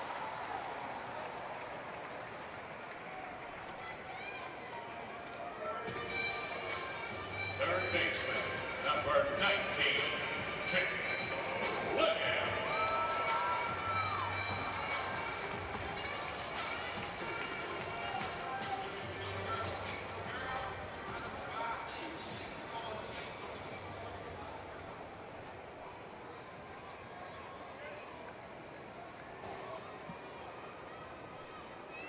Jake Lamb with his first AB of the day.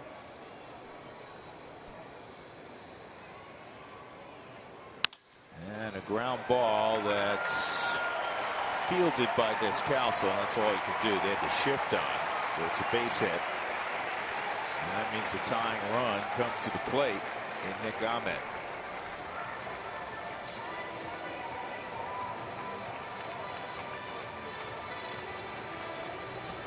Shortstop, Nick Ahmed.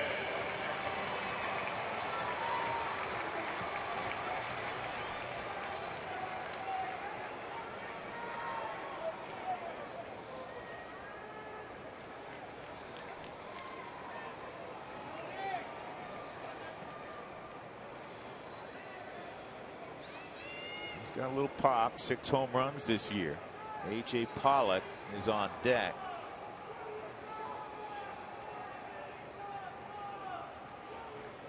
And that's a base hit up the middle. Well, a 95-mile-an-hour fastball took it right back up the middle. Now you got runners first and second and 1 out. Now Ahmed's the hitter who is not, Pollock is the hitter coming up. He's 1 for 3 against John Axford. That was 95 down, and he just stayed right on it, took it right back up the middle. Now, the reason closers are good closers, they got a really, really slow heartbeat. Situations like this typically do not rattle them.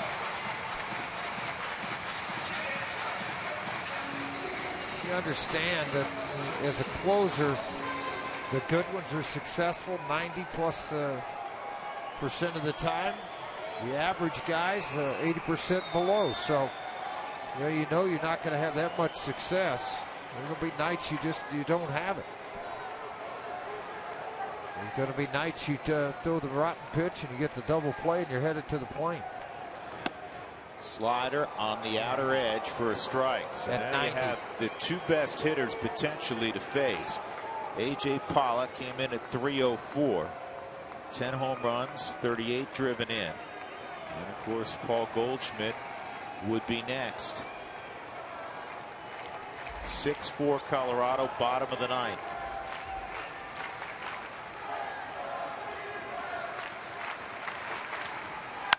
And that's a line drive. Cargo lays out. Did he make the catch? Yep. Throw behind to first, not in time. What a play by Carlos Gonzalez. Boy, have a day, Cargo. You go to the plate and you're 3 for 4 with a home run. You score 2, you drive in 2, and you've made 2 great plays in the outfield.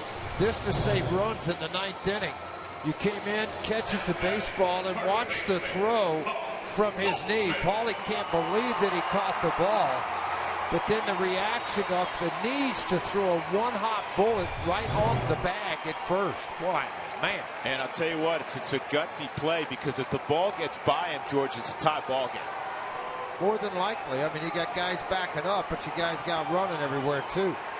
But Goldschmidt in his career, 1 for 6 versus John Axford. Gone out of the woods, obviously. One of the game's great hitters at the plate, and Paul Goldschmidt. 2 out, 2 on in the bottom of the 9th. Ball 1.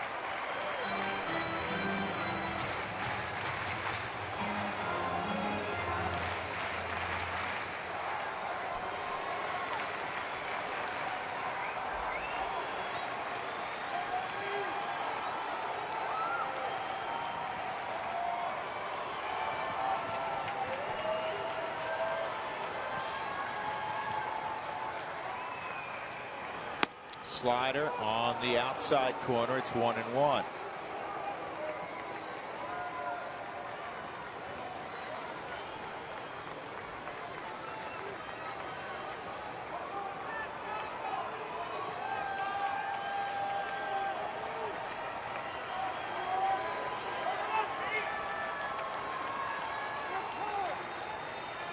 Now Mike McHenry wants to go out and visit with John Axford. Never easy, is it? No, it's not easy, and you always wonder a little bit too. I mean, you know, you go out here for this quick visit. You just want to make sure you're on the same page here. Maybe not even go with a sign, not even give them a chance to let Goldschmidt know what's coming if they happen to pick him off at second base. So, all right, you want to go curveball? Let's go curveball next pitch. Pitch after. Where do you want to go? Fastball in. All right, we'll go curveball, fastball in. Try to shut this thing down.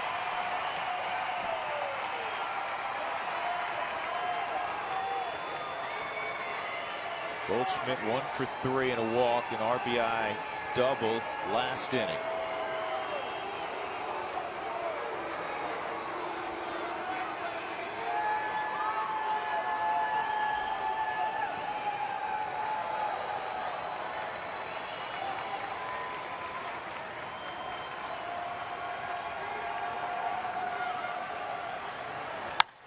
Line drive into the seats, foul, and it's 1-2. 96-mile-an-hour heater that he doesn't catch up to, inner half down. Back to the slider away, George. For me, it's either that or curveball in the dirt. Because he doesn't chase fastballs up. Very diligent about that. And he's able to get on the ball up and away from me. So if I want to keep everything down, I want to keep it in the dirt here.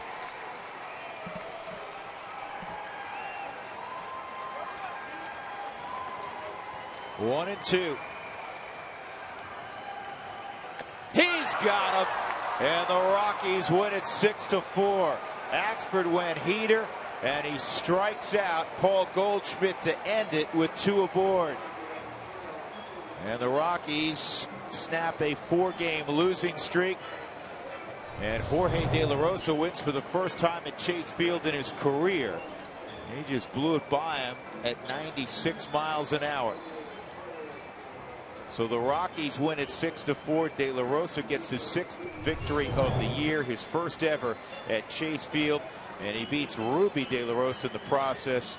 Ruby De La Rosa falls to 6-4. The save, of course, goes to John Axford, and the big bats in the middle of the lineup. 3-run home run, Troy Tulowitzki. 2-run shot, Carlos Gonzalez. It'll be a very pleasant Toyota postgame show. It begins now with Mark Stout and Jeff Houston. Guys.